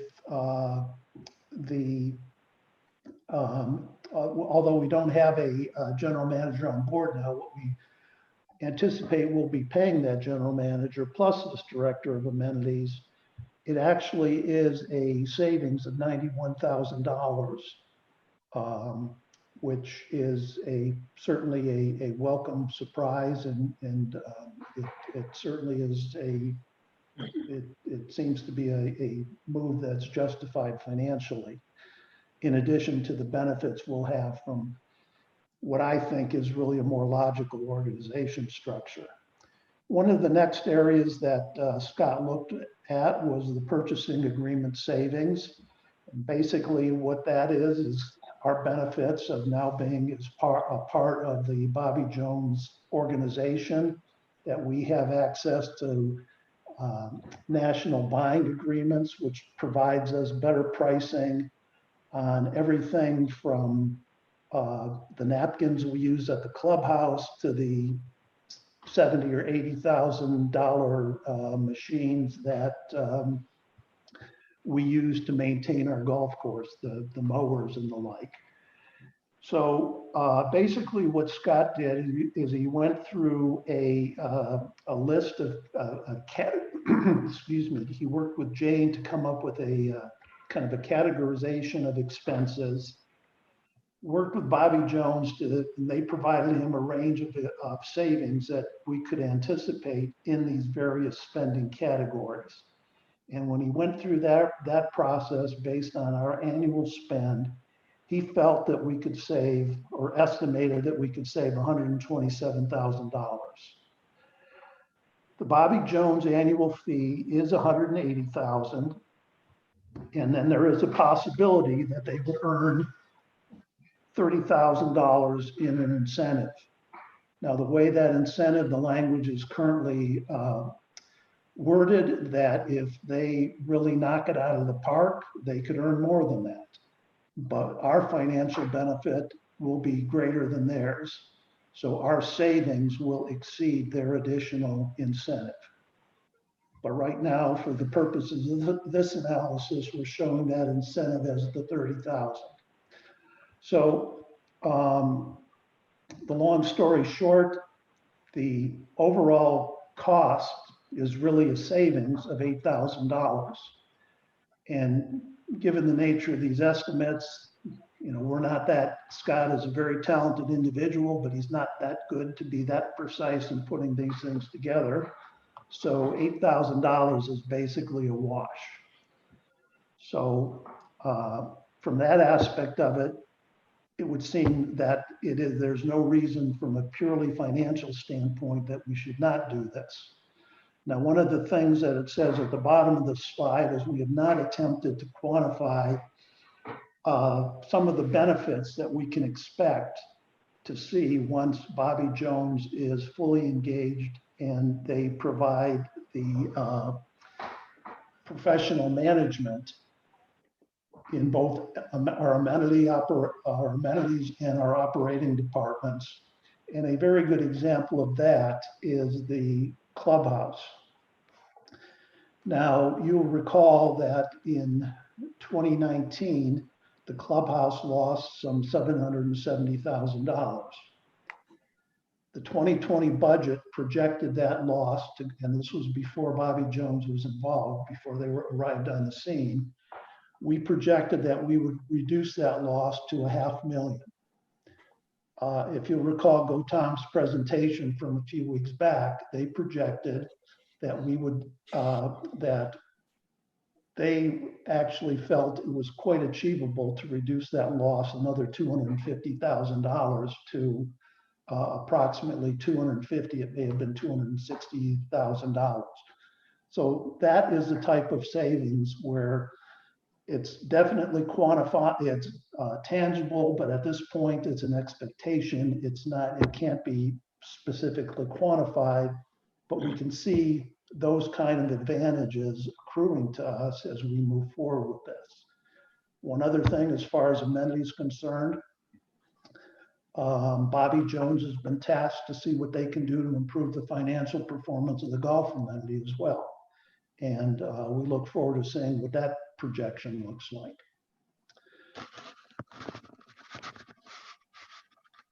So the next area that was looked at was John Herzler looked at the insurance, and he did John also is involved with the placement of the insurance packages. He helps Jayne with that. So he knows our insurance policies inside and out. He knows our insurance broker, certainly on a first name basis. And additionally, John has had a lifetime of experience in the insurance world. So our current policies are in effect through January of 2021.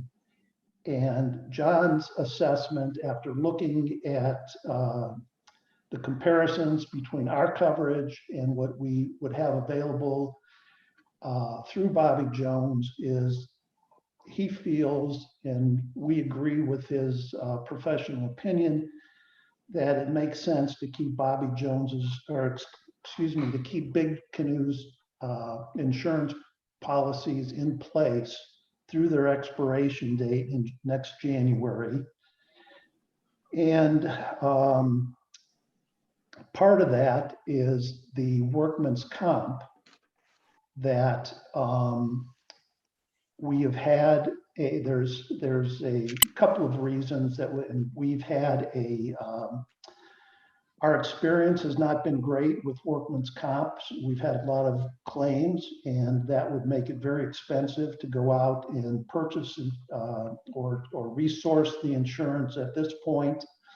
So the decision was made to keep our current policies in place, and at least through the end of the year, or actually, yes, through the end of the year. And then at that time, if it makes sense, we would resource them as part of the normal practice where we go out and shop our insurance. We would also include Bobby Jones as broker. So the workman's comp, in the requirement that we maintain that insurance coverage through our current policy, means that we will be required to keep all of our employees on the Big Canoe payroll. And that is a little bit of a change in direction. I'll get more into this a little bit later, but initially the plan was to transfer all employees to Bobby Jones's payroll. As it stands right now, Bobby Jones will manage the employees, but the paychecks will say Big Canoe on them. Now, we did have one property owner question on specifically on workman's comp. I thought I would address that here while we're talking about it, instead of waiting till the end of the presentation or after the meeting is over to answer questions. And Michelle Toops asked specifically, what were some of these issues with workman's comp? There's two of them really. One is the fact that we have a fire department, and our fire department and public safety employees are in a much different category, a risk category, than employees in the standard country club or similar facility that Bobby Jones manages. So that would be one thing that would drive the cost, is that Bobby Jones currently doesn't have that. That would put them, a certain percentage of their employees, into a higher risk category, so that would presumably increase costs.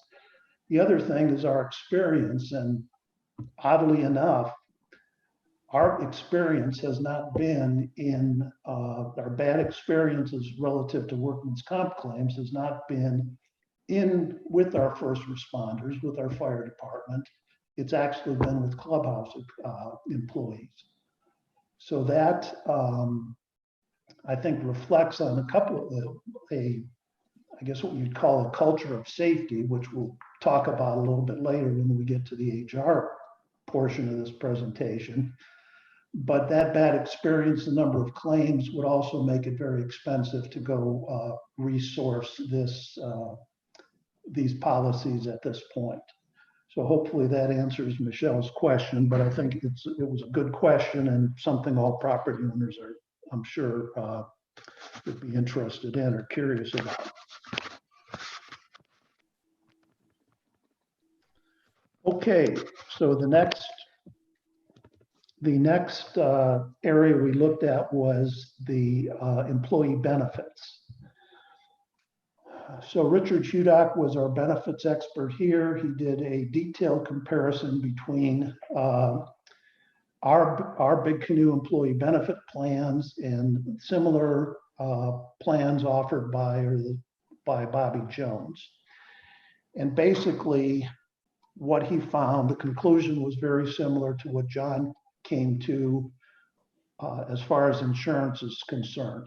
It really does not make sense to go out and shop these policies or try to change carriers at this point. One of the reasons is just because of the general environment with the number of claims relative to COVID and the interruptions that business has experienced, the potential for claims that the insurance companies are going to be looking for. It's not a great time to go out and try to shop these plans. So we are, at this point, have decided to move forward at least through the end of the year. And then at that time, when we traditionally shop these policies, we would look at Bobby Jones as a potential option at that time. And then the final area of the due diligence team was in human resources. That was Cindy Marushak performed that analysis, and basically what it said, as it says here, she reviewed the employee life cycle elements. And employee life cycle is basically from the time a employee is first interviewed as a candidate to the time of separation. Every aspect of the relationship between that employee and Big Canoe, she took a look at. And as it says here, that includes hiring, compensation, performance management, benefits, so on, safety. And the conclusions were that Cindy felt very strongly that we would be far better off from a human resource management system under Bobby Jones than we are currently. And there's a couple of reasons for that. One of them is, although there are many similarities and many of the same policies that between Bobby Jones, we have the same policies in place. But unfortunately, there is a lack of a disciplined adherence to these policies. So we have them in place, but we're not necessarily following them. So that's something that we feel with Bobby Jones managing, we would make sure not only that we'd have the policies, but we would follow them. There's also some things that, as it says here, Bobby Jones has certain best practices that we don't have. And one of the ones that Cindy cited was a pre-employment screening process. where there's a determination made of an employee's strength, their suitability for a job, there's a training or development plan for that employee that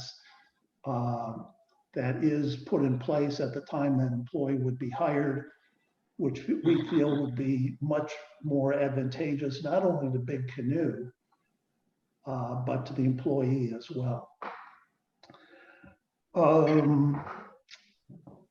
One other example that Cindy pointed to as far as our somewhat lax adherence to our policies, our employee handbook dates back to 2011. We updated it about 5 years ago, but the updated handbook was never officially adopted. So we are still using a 9-year-old employee handbook, whereas a more recent version was available. And it's that kind of thing, that kind of attention to the details that we think would be, that kind of thing just wouldn't happen with Bobby Jones. And then finally, the safety culture I alluded to previously when talking about workman's comp. That is something that I think we really need to focus on, and Bobby Jones will help us do that. I was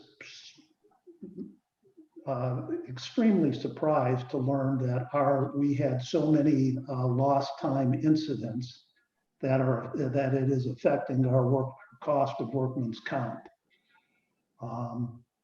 I come from a manufacturing environment, and in that environment, lost time injuries are a big deal.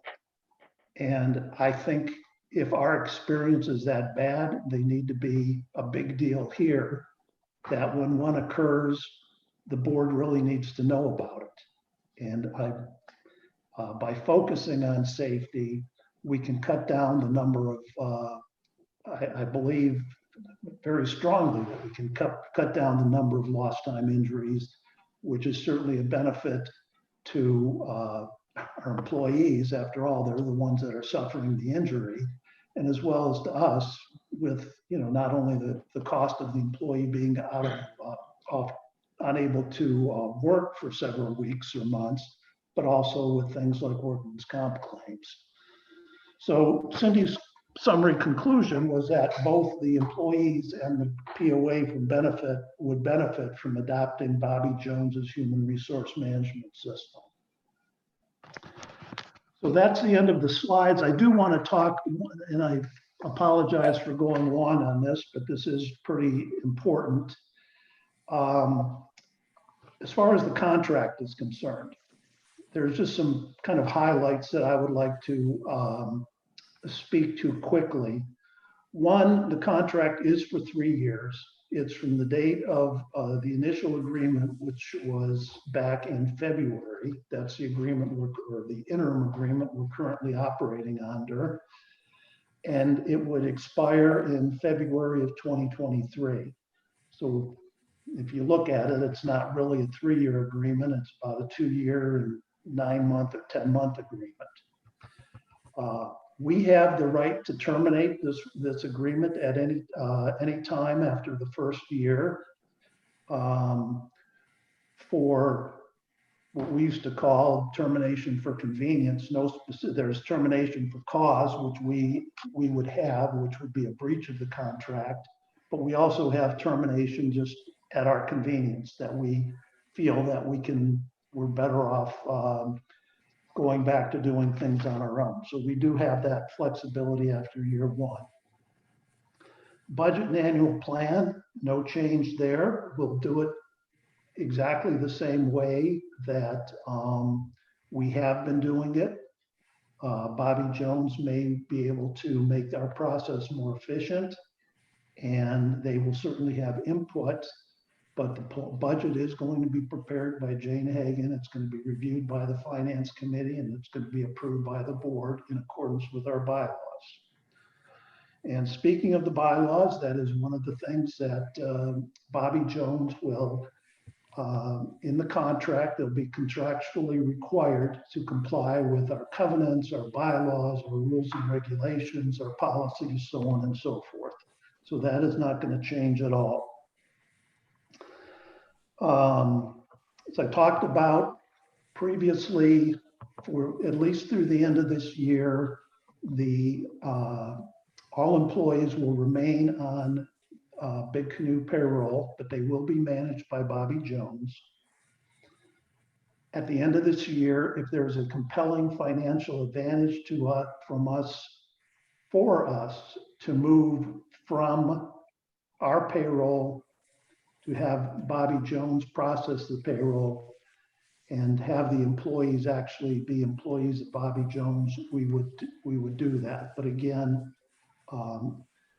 insurance, as far as both employee medical insurance and workman's comp, those situations would have to change before we would be, it would make sense for us to do that. Compensation is, as I said previously, $15,000 a month. There would be an additional fee if our employees do go to Bobby Jones. There would be a payroll processing fee. And there's also something that Bobby Jones would offer. It's a social media management program. And that would be something we can opt into, opt out of. It's purely discretionary. And it is something that would be offered to us, and it would be outside of the $15,000 a month. One other thing, a clarification as far as staff and Big Canoe payroll. Bobby Jones would have full authority to hire, fire, discipline. They have authority over compensation.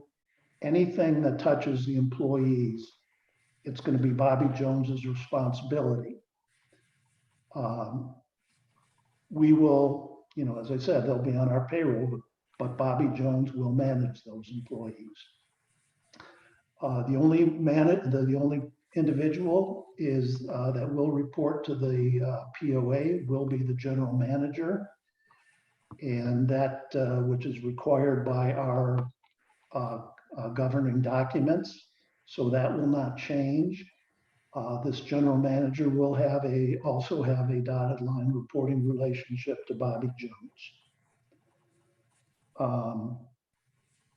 If there are any disputes, there's a standard disputes clause in this contract where if we cannot work out things amicably between the POA board and the principals of Bobby Jones, it would go to arbitration. And that pretty much sums up the high points of the contract. It is a 30-page document, so there's a lot more detail in that. And Jay Goldman has been helping me on this. Jay, is there anything else from the contract that you'd like to point out? I think you covered the high points. Okay, so that's pretty much it. Bob, from a procedure standpoint, there's a couple of questions specifically on Bobby Jones. Would you want me to answer those now, or do you want to wait till the end of the meeting when we field all Q&A? Yeah, why don't you wait till the end, Regis, because we can go through the due diligence we got in talking to other Bobby Jones customers now. Right, very good point. The one last thing that I just want to emphasize, before we get into the due diligence, what are the next steps? There's still a couple of items that we need to iron out as far as the terms and conditions are concerned. We hope to have those wrapped up within the next couple of days. I don't see any showstoppers, but there are, as expected, there's some things that we don't necessarily see eye to eye with Bobby Jones on, but I'm sure we'll work through them. And then the final, then the contract will have to be voted on by the board. We plan on doing that in 2 weeks. Unfortunately, it's not going to be an open session, but we will As the property owners know, we do publicize the results of our summary of our closed door meetings or our closed sessions. And there will be a full accounting of the vote in that meeting summary that will be sent out.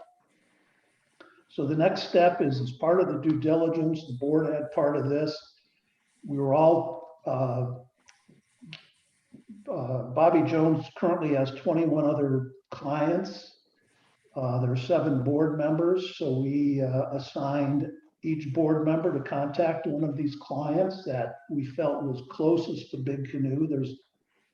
We are going to be Bobby Jones's biggest client, so there was no one else exactly like us, but we wanted to get feedback. We thought it was important to hear what their existing customer base had to say about them. So I will turn it over to the rest of the board members to talk about what they found out. Lou, you want to start? Sure, I'll start. Regis was kind enough to assign me to one of the clubs that was located in Texas. And I spoke with Mr. Craig Lennon, who had, Bob, it made me think of you. He had actually been president of the board at this club in 2012 and 2013. He took a break and decided to go back to the board again. And he's just recently finished a term. He prefaced the conversation, which I was really kind of struck with. He just started off. I told him what my purpose was, and he said, well, just let me preface it by saying Bobby Jones Links will do what they say. And then he went into a short history where just prior to 2008, they looked at their clubhouse and they said, okay, it served its purpose, but it's got 50,000 miles on it. We need to think about going through the processes of putting up a new clubhouse. Well, right about the time when they were, consolidating all of these efforts and getting some ideas and things, Hurricane Dolly hit the Texas coast. And, it didn't knock out the clubhouse, but he said it was flooded. So now they're facing, kind of financially distressed. They had this impact from the clubhouse, plus they need a new one.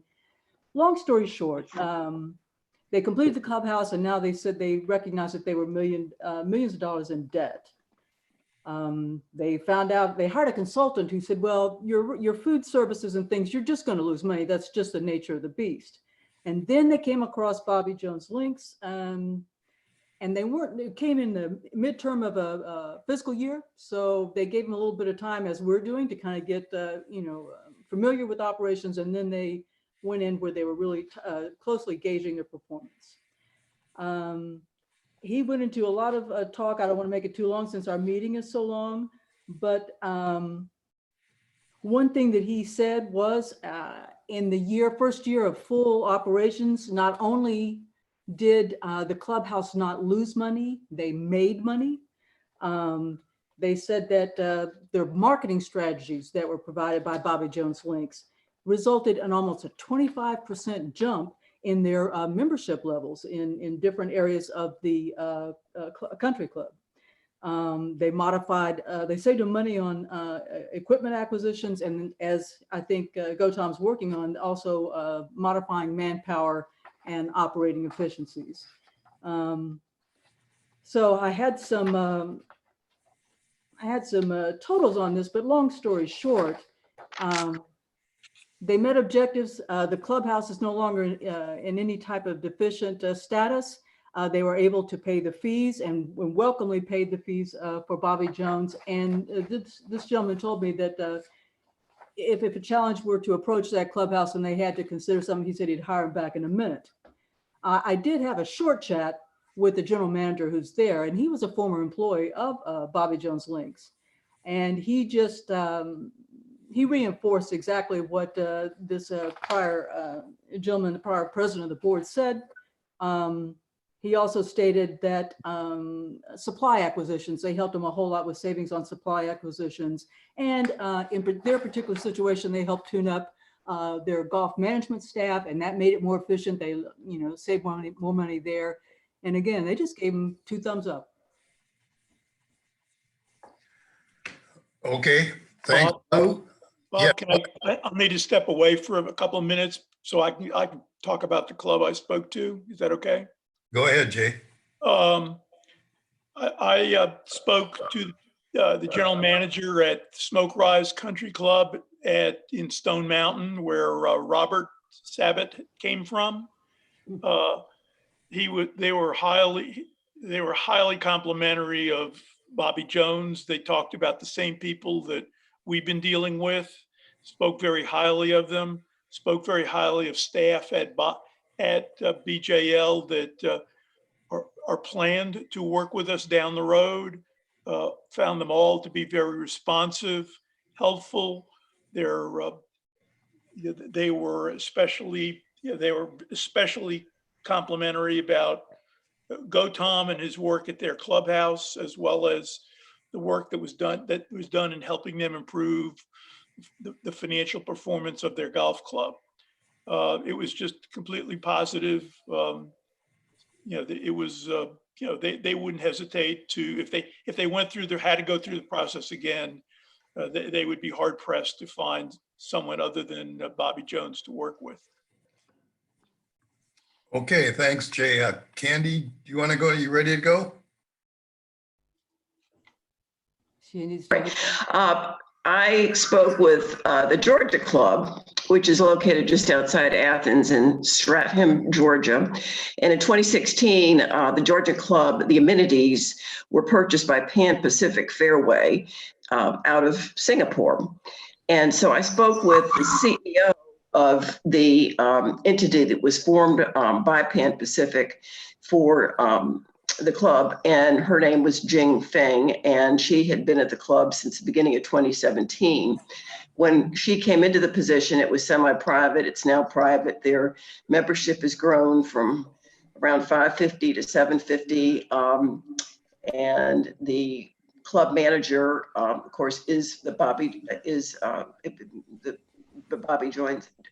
Jones Link employee, and he oversees the clubhouse, the food and beverage, the golf, tennis, swim, and fitness center.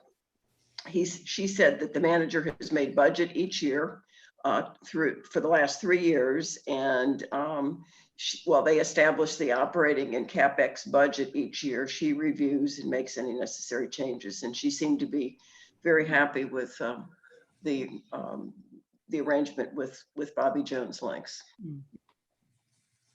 Okay, thanks. I'll go here and read if Phil, you or Phil, I'm not sure if you have anything, but if not, let me go real quick. I talked to both the GM and the board president at Colonial Country Club in Thomasville. Have to say that they're newly signed, so they've only been with Bobby Jones Links for 4 months.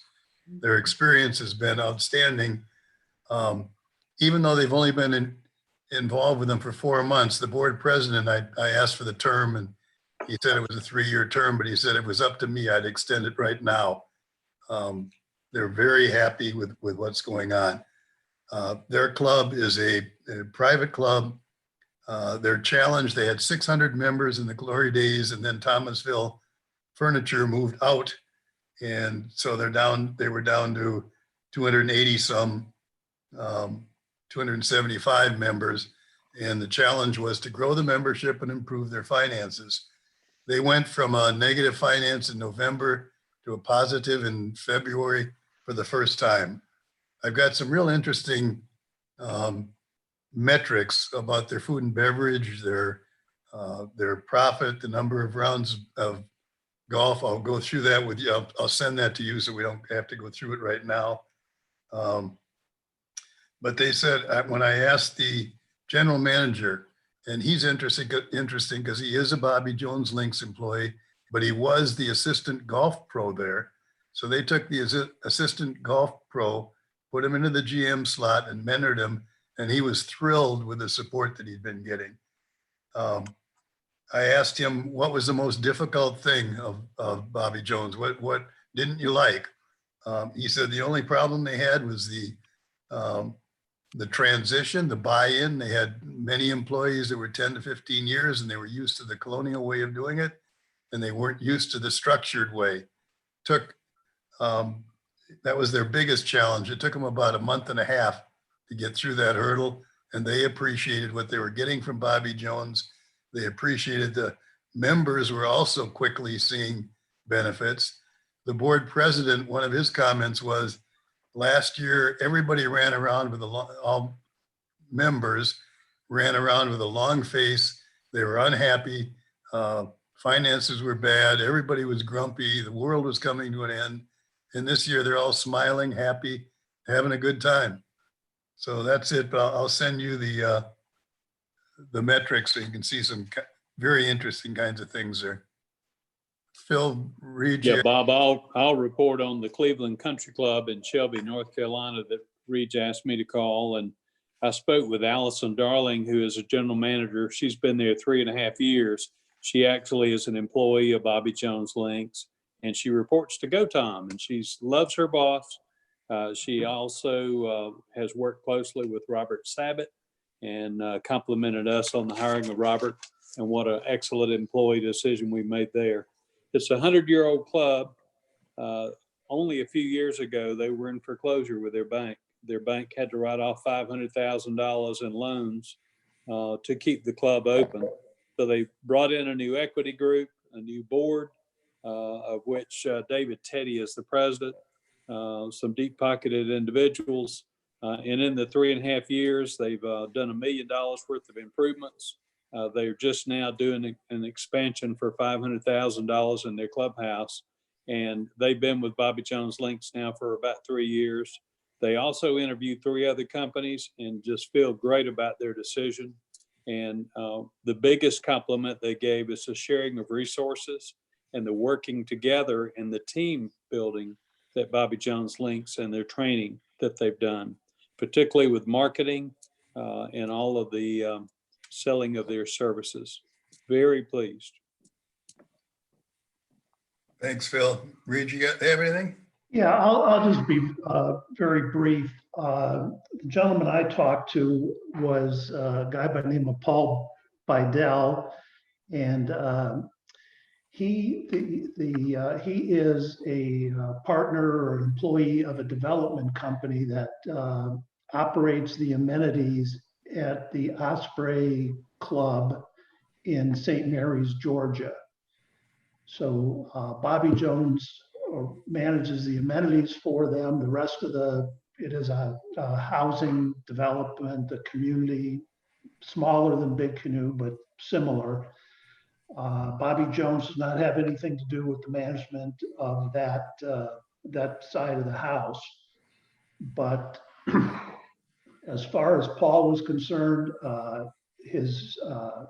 he focused on the improvement Bobby Jones has made as far as the finances are concerned, as been the case in a couple other places, turned the clubhouse from a money-losing proposition to the point they are now profitable.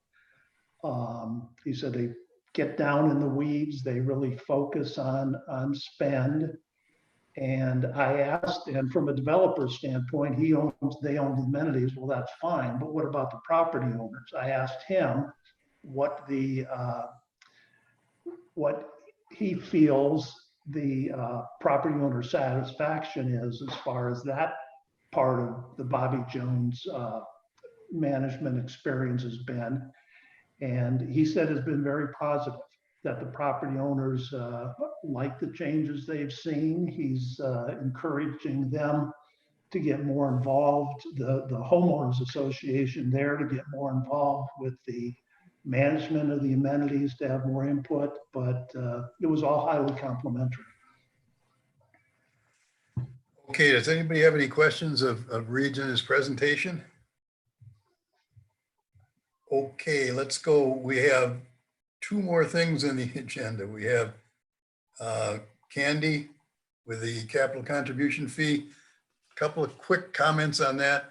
One of our things we've been looking at for this year is inclusiveness. We've got inclusiveness in Creek 9, in the Bobby Jones Links, including property owners in all of these efforts.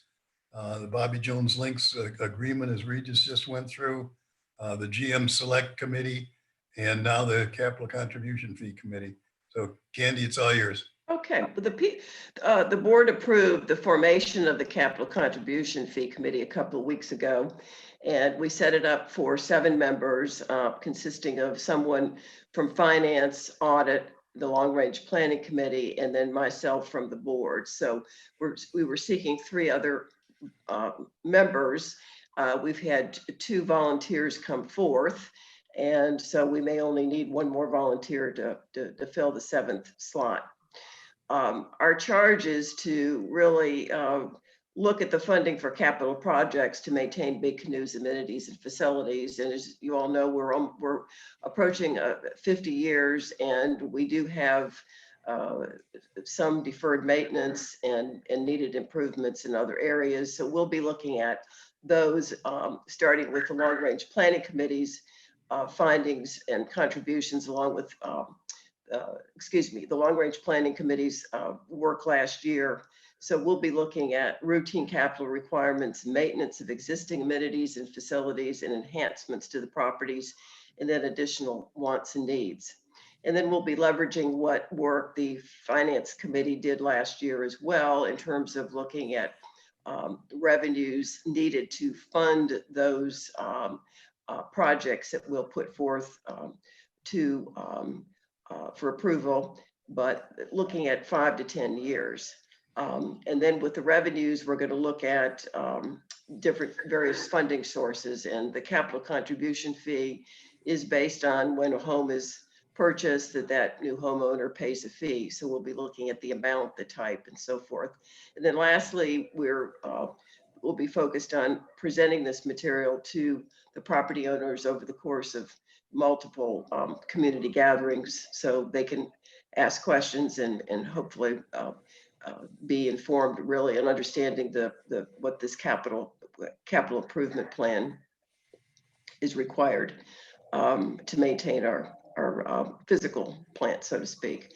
So as long as the member's in good standing with the POA and you have experience in real estate finance, budgeting, and capital planning, we'd love to have you contact us and contact me. Thank you, Candy. Anybody have questions of Candy? If not, I would look for a motion to adjourn, but before I do that, we will adjourn. We'll go into questions, seeing we've gone 43 hours, I think, so far here. We would like to have the priority be to those property owners that hung with us, ask those questions, then read, with your topic being of a kind of a near-in time frame, go to yours. And Candy, if you've got anything that absolutely must be covered tonight, otherwise we'll do most of those things or ask the board, and we'll do those offline. Yep. Well, actually, every one of them has been covered between Gautam and Regis. So excellent. So yeah. We have those. One last thing is, after those questions, the 7 members of the board have a 3-hour executive session scheduled, and so re-sign up for your Zoom after that. But is there a motion to adjourn?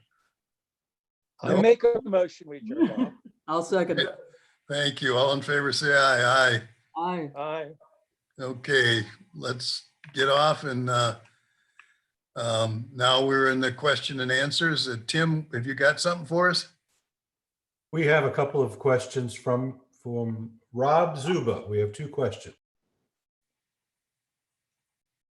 Rob Zuba asked, why did we pay the staff? I thought they were laid off, then they would get unemployment plus $600 per week.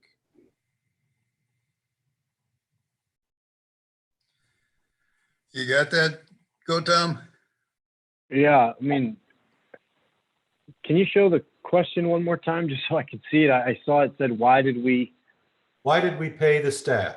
Was the real Why question. did we pay the staff? I thought if they were laid off, they would get unemployment plus. Well, the first reason we paid the staff was, we weren't quite sure actually what direction this was heading back. And again, you have to rewind, I guess 30, a little over 30 days ago. So we weren't quite sure what was happening with that $600. We heard rumors that not everybody was going to receive it, which now, hindsight being what it is, there's a lot of people that we have now laid off that are not eligible for that $600. That money has depleted itself and it's not there. So that was the main reason. We really didn't have an understanding of what was going to happen. So we did what we thought was the right thing, was to give everybody that 6-month average. And I think it's proven to be the right decision.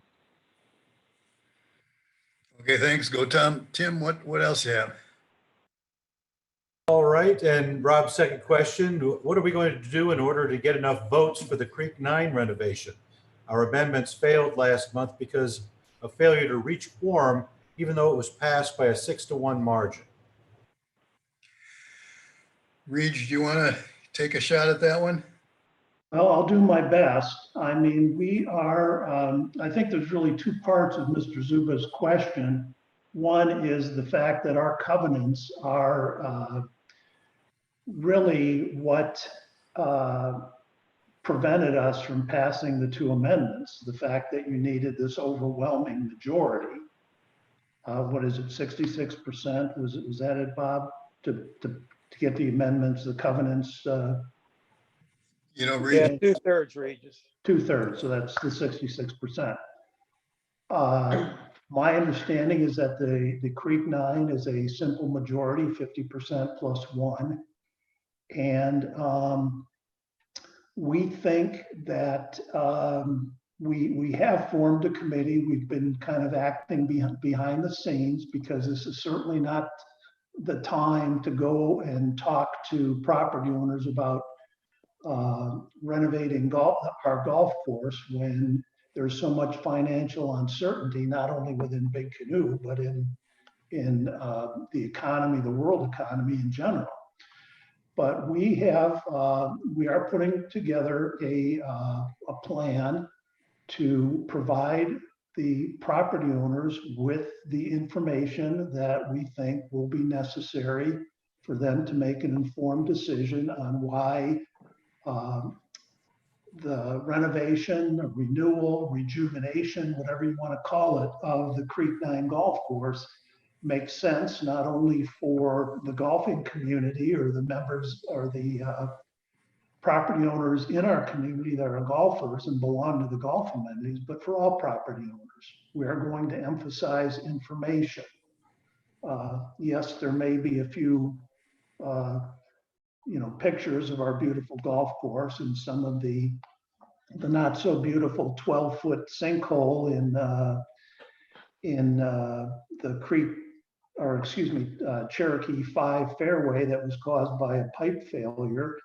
But we think the focus is going to be on educating property owners as to why this is important to all of us. There was another part of that question that that's pretty much, I guess hopefully I've answered that question. I think that was, yeah, that's the net of it.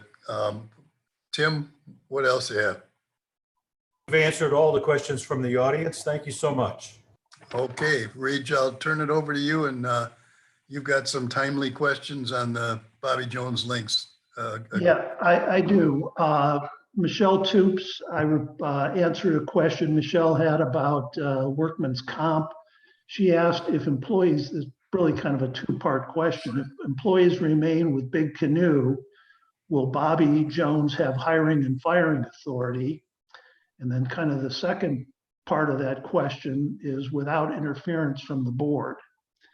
So I will answer the first part, and I'll let one of my fellow board members answer the second part. Per contract, Bobby Jones does have complete hiring and firing authority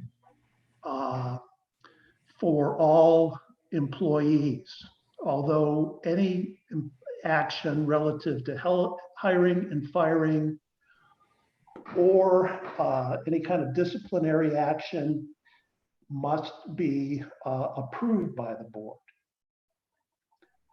So they have to provide us notification if they are going, and I think there's a total of 20 managers, directors, what have you, on Big Canoe payroll right now. So if there was any job action or any kind of employment activity action relative to discipline or termination of employee, anything like that, they would have to get the approval of the board. My personal opinion is that this approval, I won't say is going to be a rubber stamp, but it will be definitely, the bias is going to be to support Bobby Jones as the manager. We certainly want to make sure our employees are protected. We intend to take good care of our employees, but if Bobby Jones feels that there is an action required, I believe the board in general is going to be supportive of that. So if anyone else wants to address without interference from the board, please jump in. Regis, I would I only thought add, never to interfere. Regis, I would add that Bobby Jones is going to nominate to the board the individuals we're going to interview for the GM position, and the board and the expanded team will make that selection based on their recommendations. So we are involved as a board in the selection of the general manager, and they're working on that as we speak, as we are. Okay, and that actually answers another question that we're going to address that we'll get to a little bit later on. Michelle was also concerned about the indemnification issues that might occur because employees are on our payroll and they're being managed by Bobby Jones. We have talked. The indemnification provisions of our contract have been one of the things we've spent an awful lot of time with from our insurance subject matter expert, John Herzler. We've talked to our attorney, and Bobby Jones has done the same on their side. The issue of the fact that their employees are going to be managed by Bobby Jones and on our employee never came up as an issue as far as indemnification, that it somehow complicates that. So if there is a specific concern there, I could ask a specific question and try to get an answer, but we really don't see that as an issue. So the next question was Nora Chisano. She asked if Chef Rosa and Robert Sabat are Big Canoe employees with Big Canoe benefits. The answer to that is yes, they are. They will be managed by Bobby Jones, but all employees, including the chef and then our new director of amenities, will be Big Canoe employees, and they'll, as I spoke to previously, they will still be receiving our benefit package. Now, Patricia Cross asked these questions a while back, but they were good questions. I think they've already been answered by email, but they're good questions. I think the rest of the property owners would be interested in the answer. Who will the GM report to? The GM does report to the board with a dotted line reporting relationship to Bobby Jones. But the primary direction as far as day-to-day operations of the Big Canoe organization will come from the board. Will we follow procedures in hiring the GM? Wayne already answered that question. The answer is definitely yes. Bobby Jones is going to be acting as our quote unquote employment agency. They're not going to be charging us for this, but they are going to recommend candidates, and then candidates will be approved by the committee that Wayne talked to that we're currently putting together at this time. And that was it. Let me just answer one more.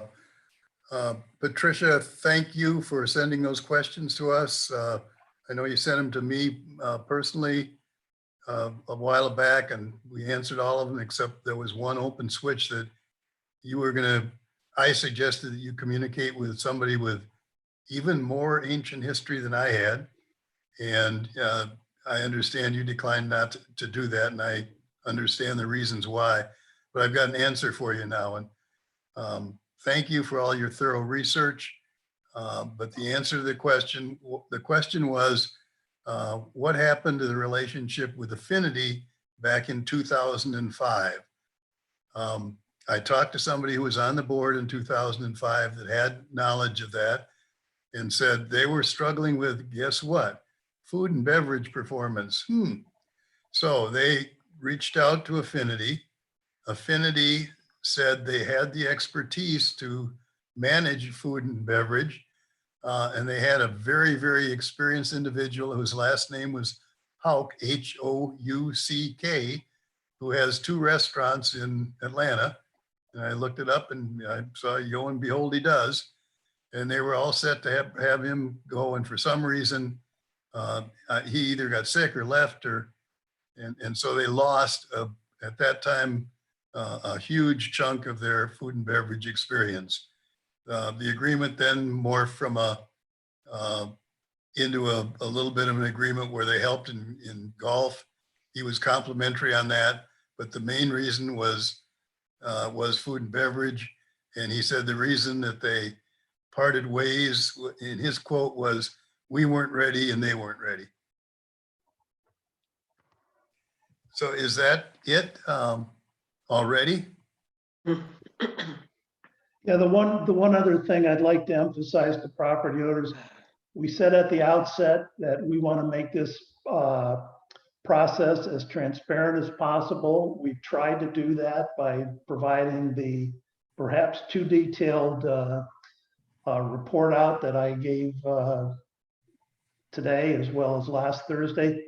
If there are any questions at all, please feel free to ask them. We will be, as I've said before, this is the 3rd time, we will be voting on this in a couple of weeks. And we do want to answer all your questions, address all your concerns before we take that vote.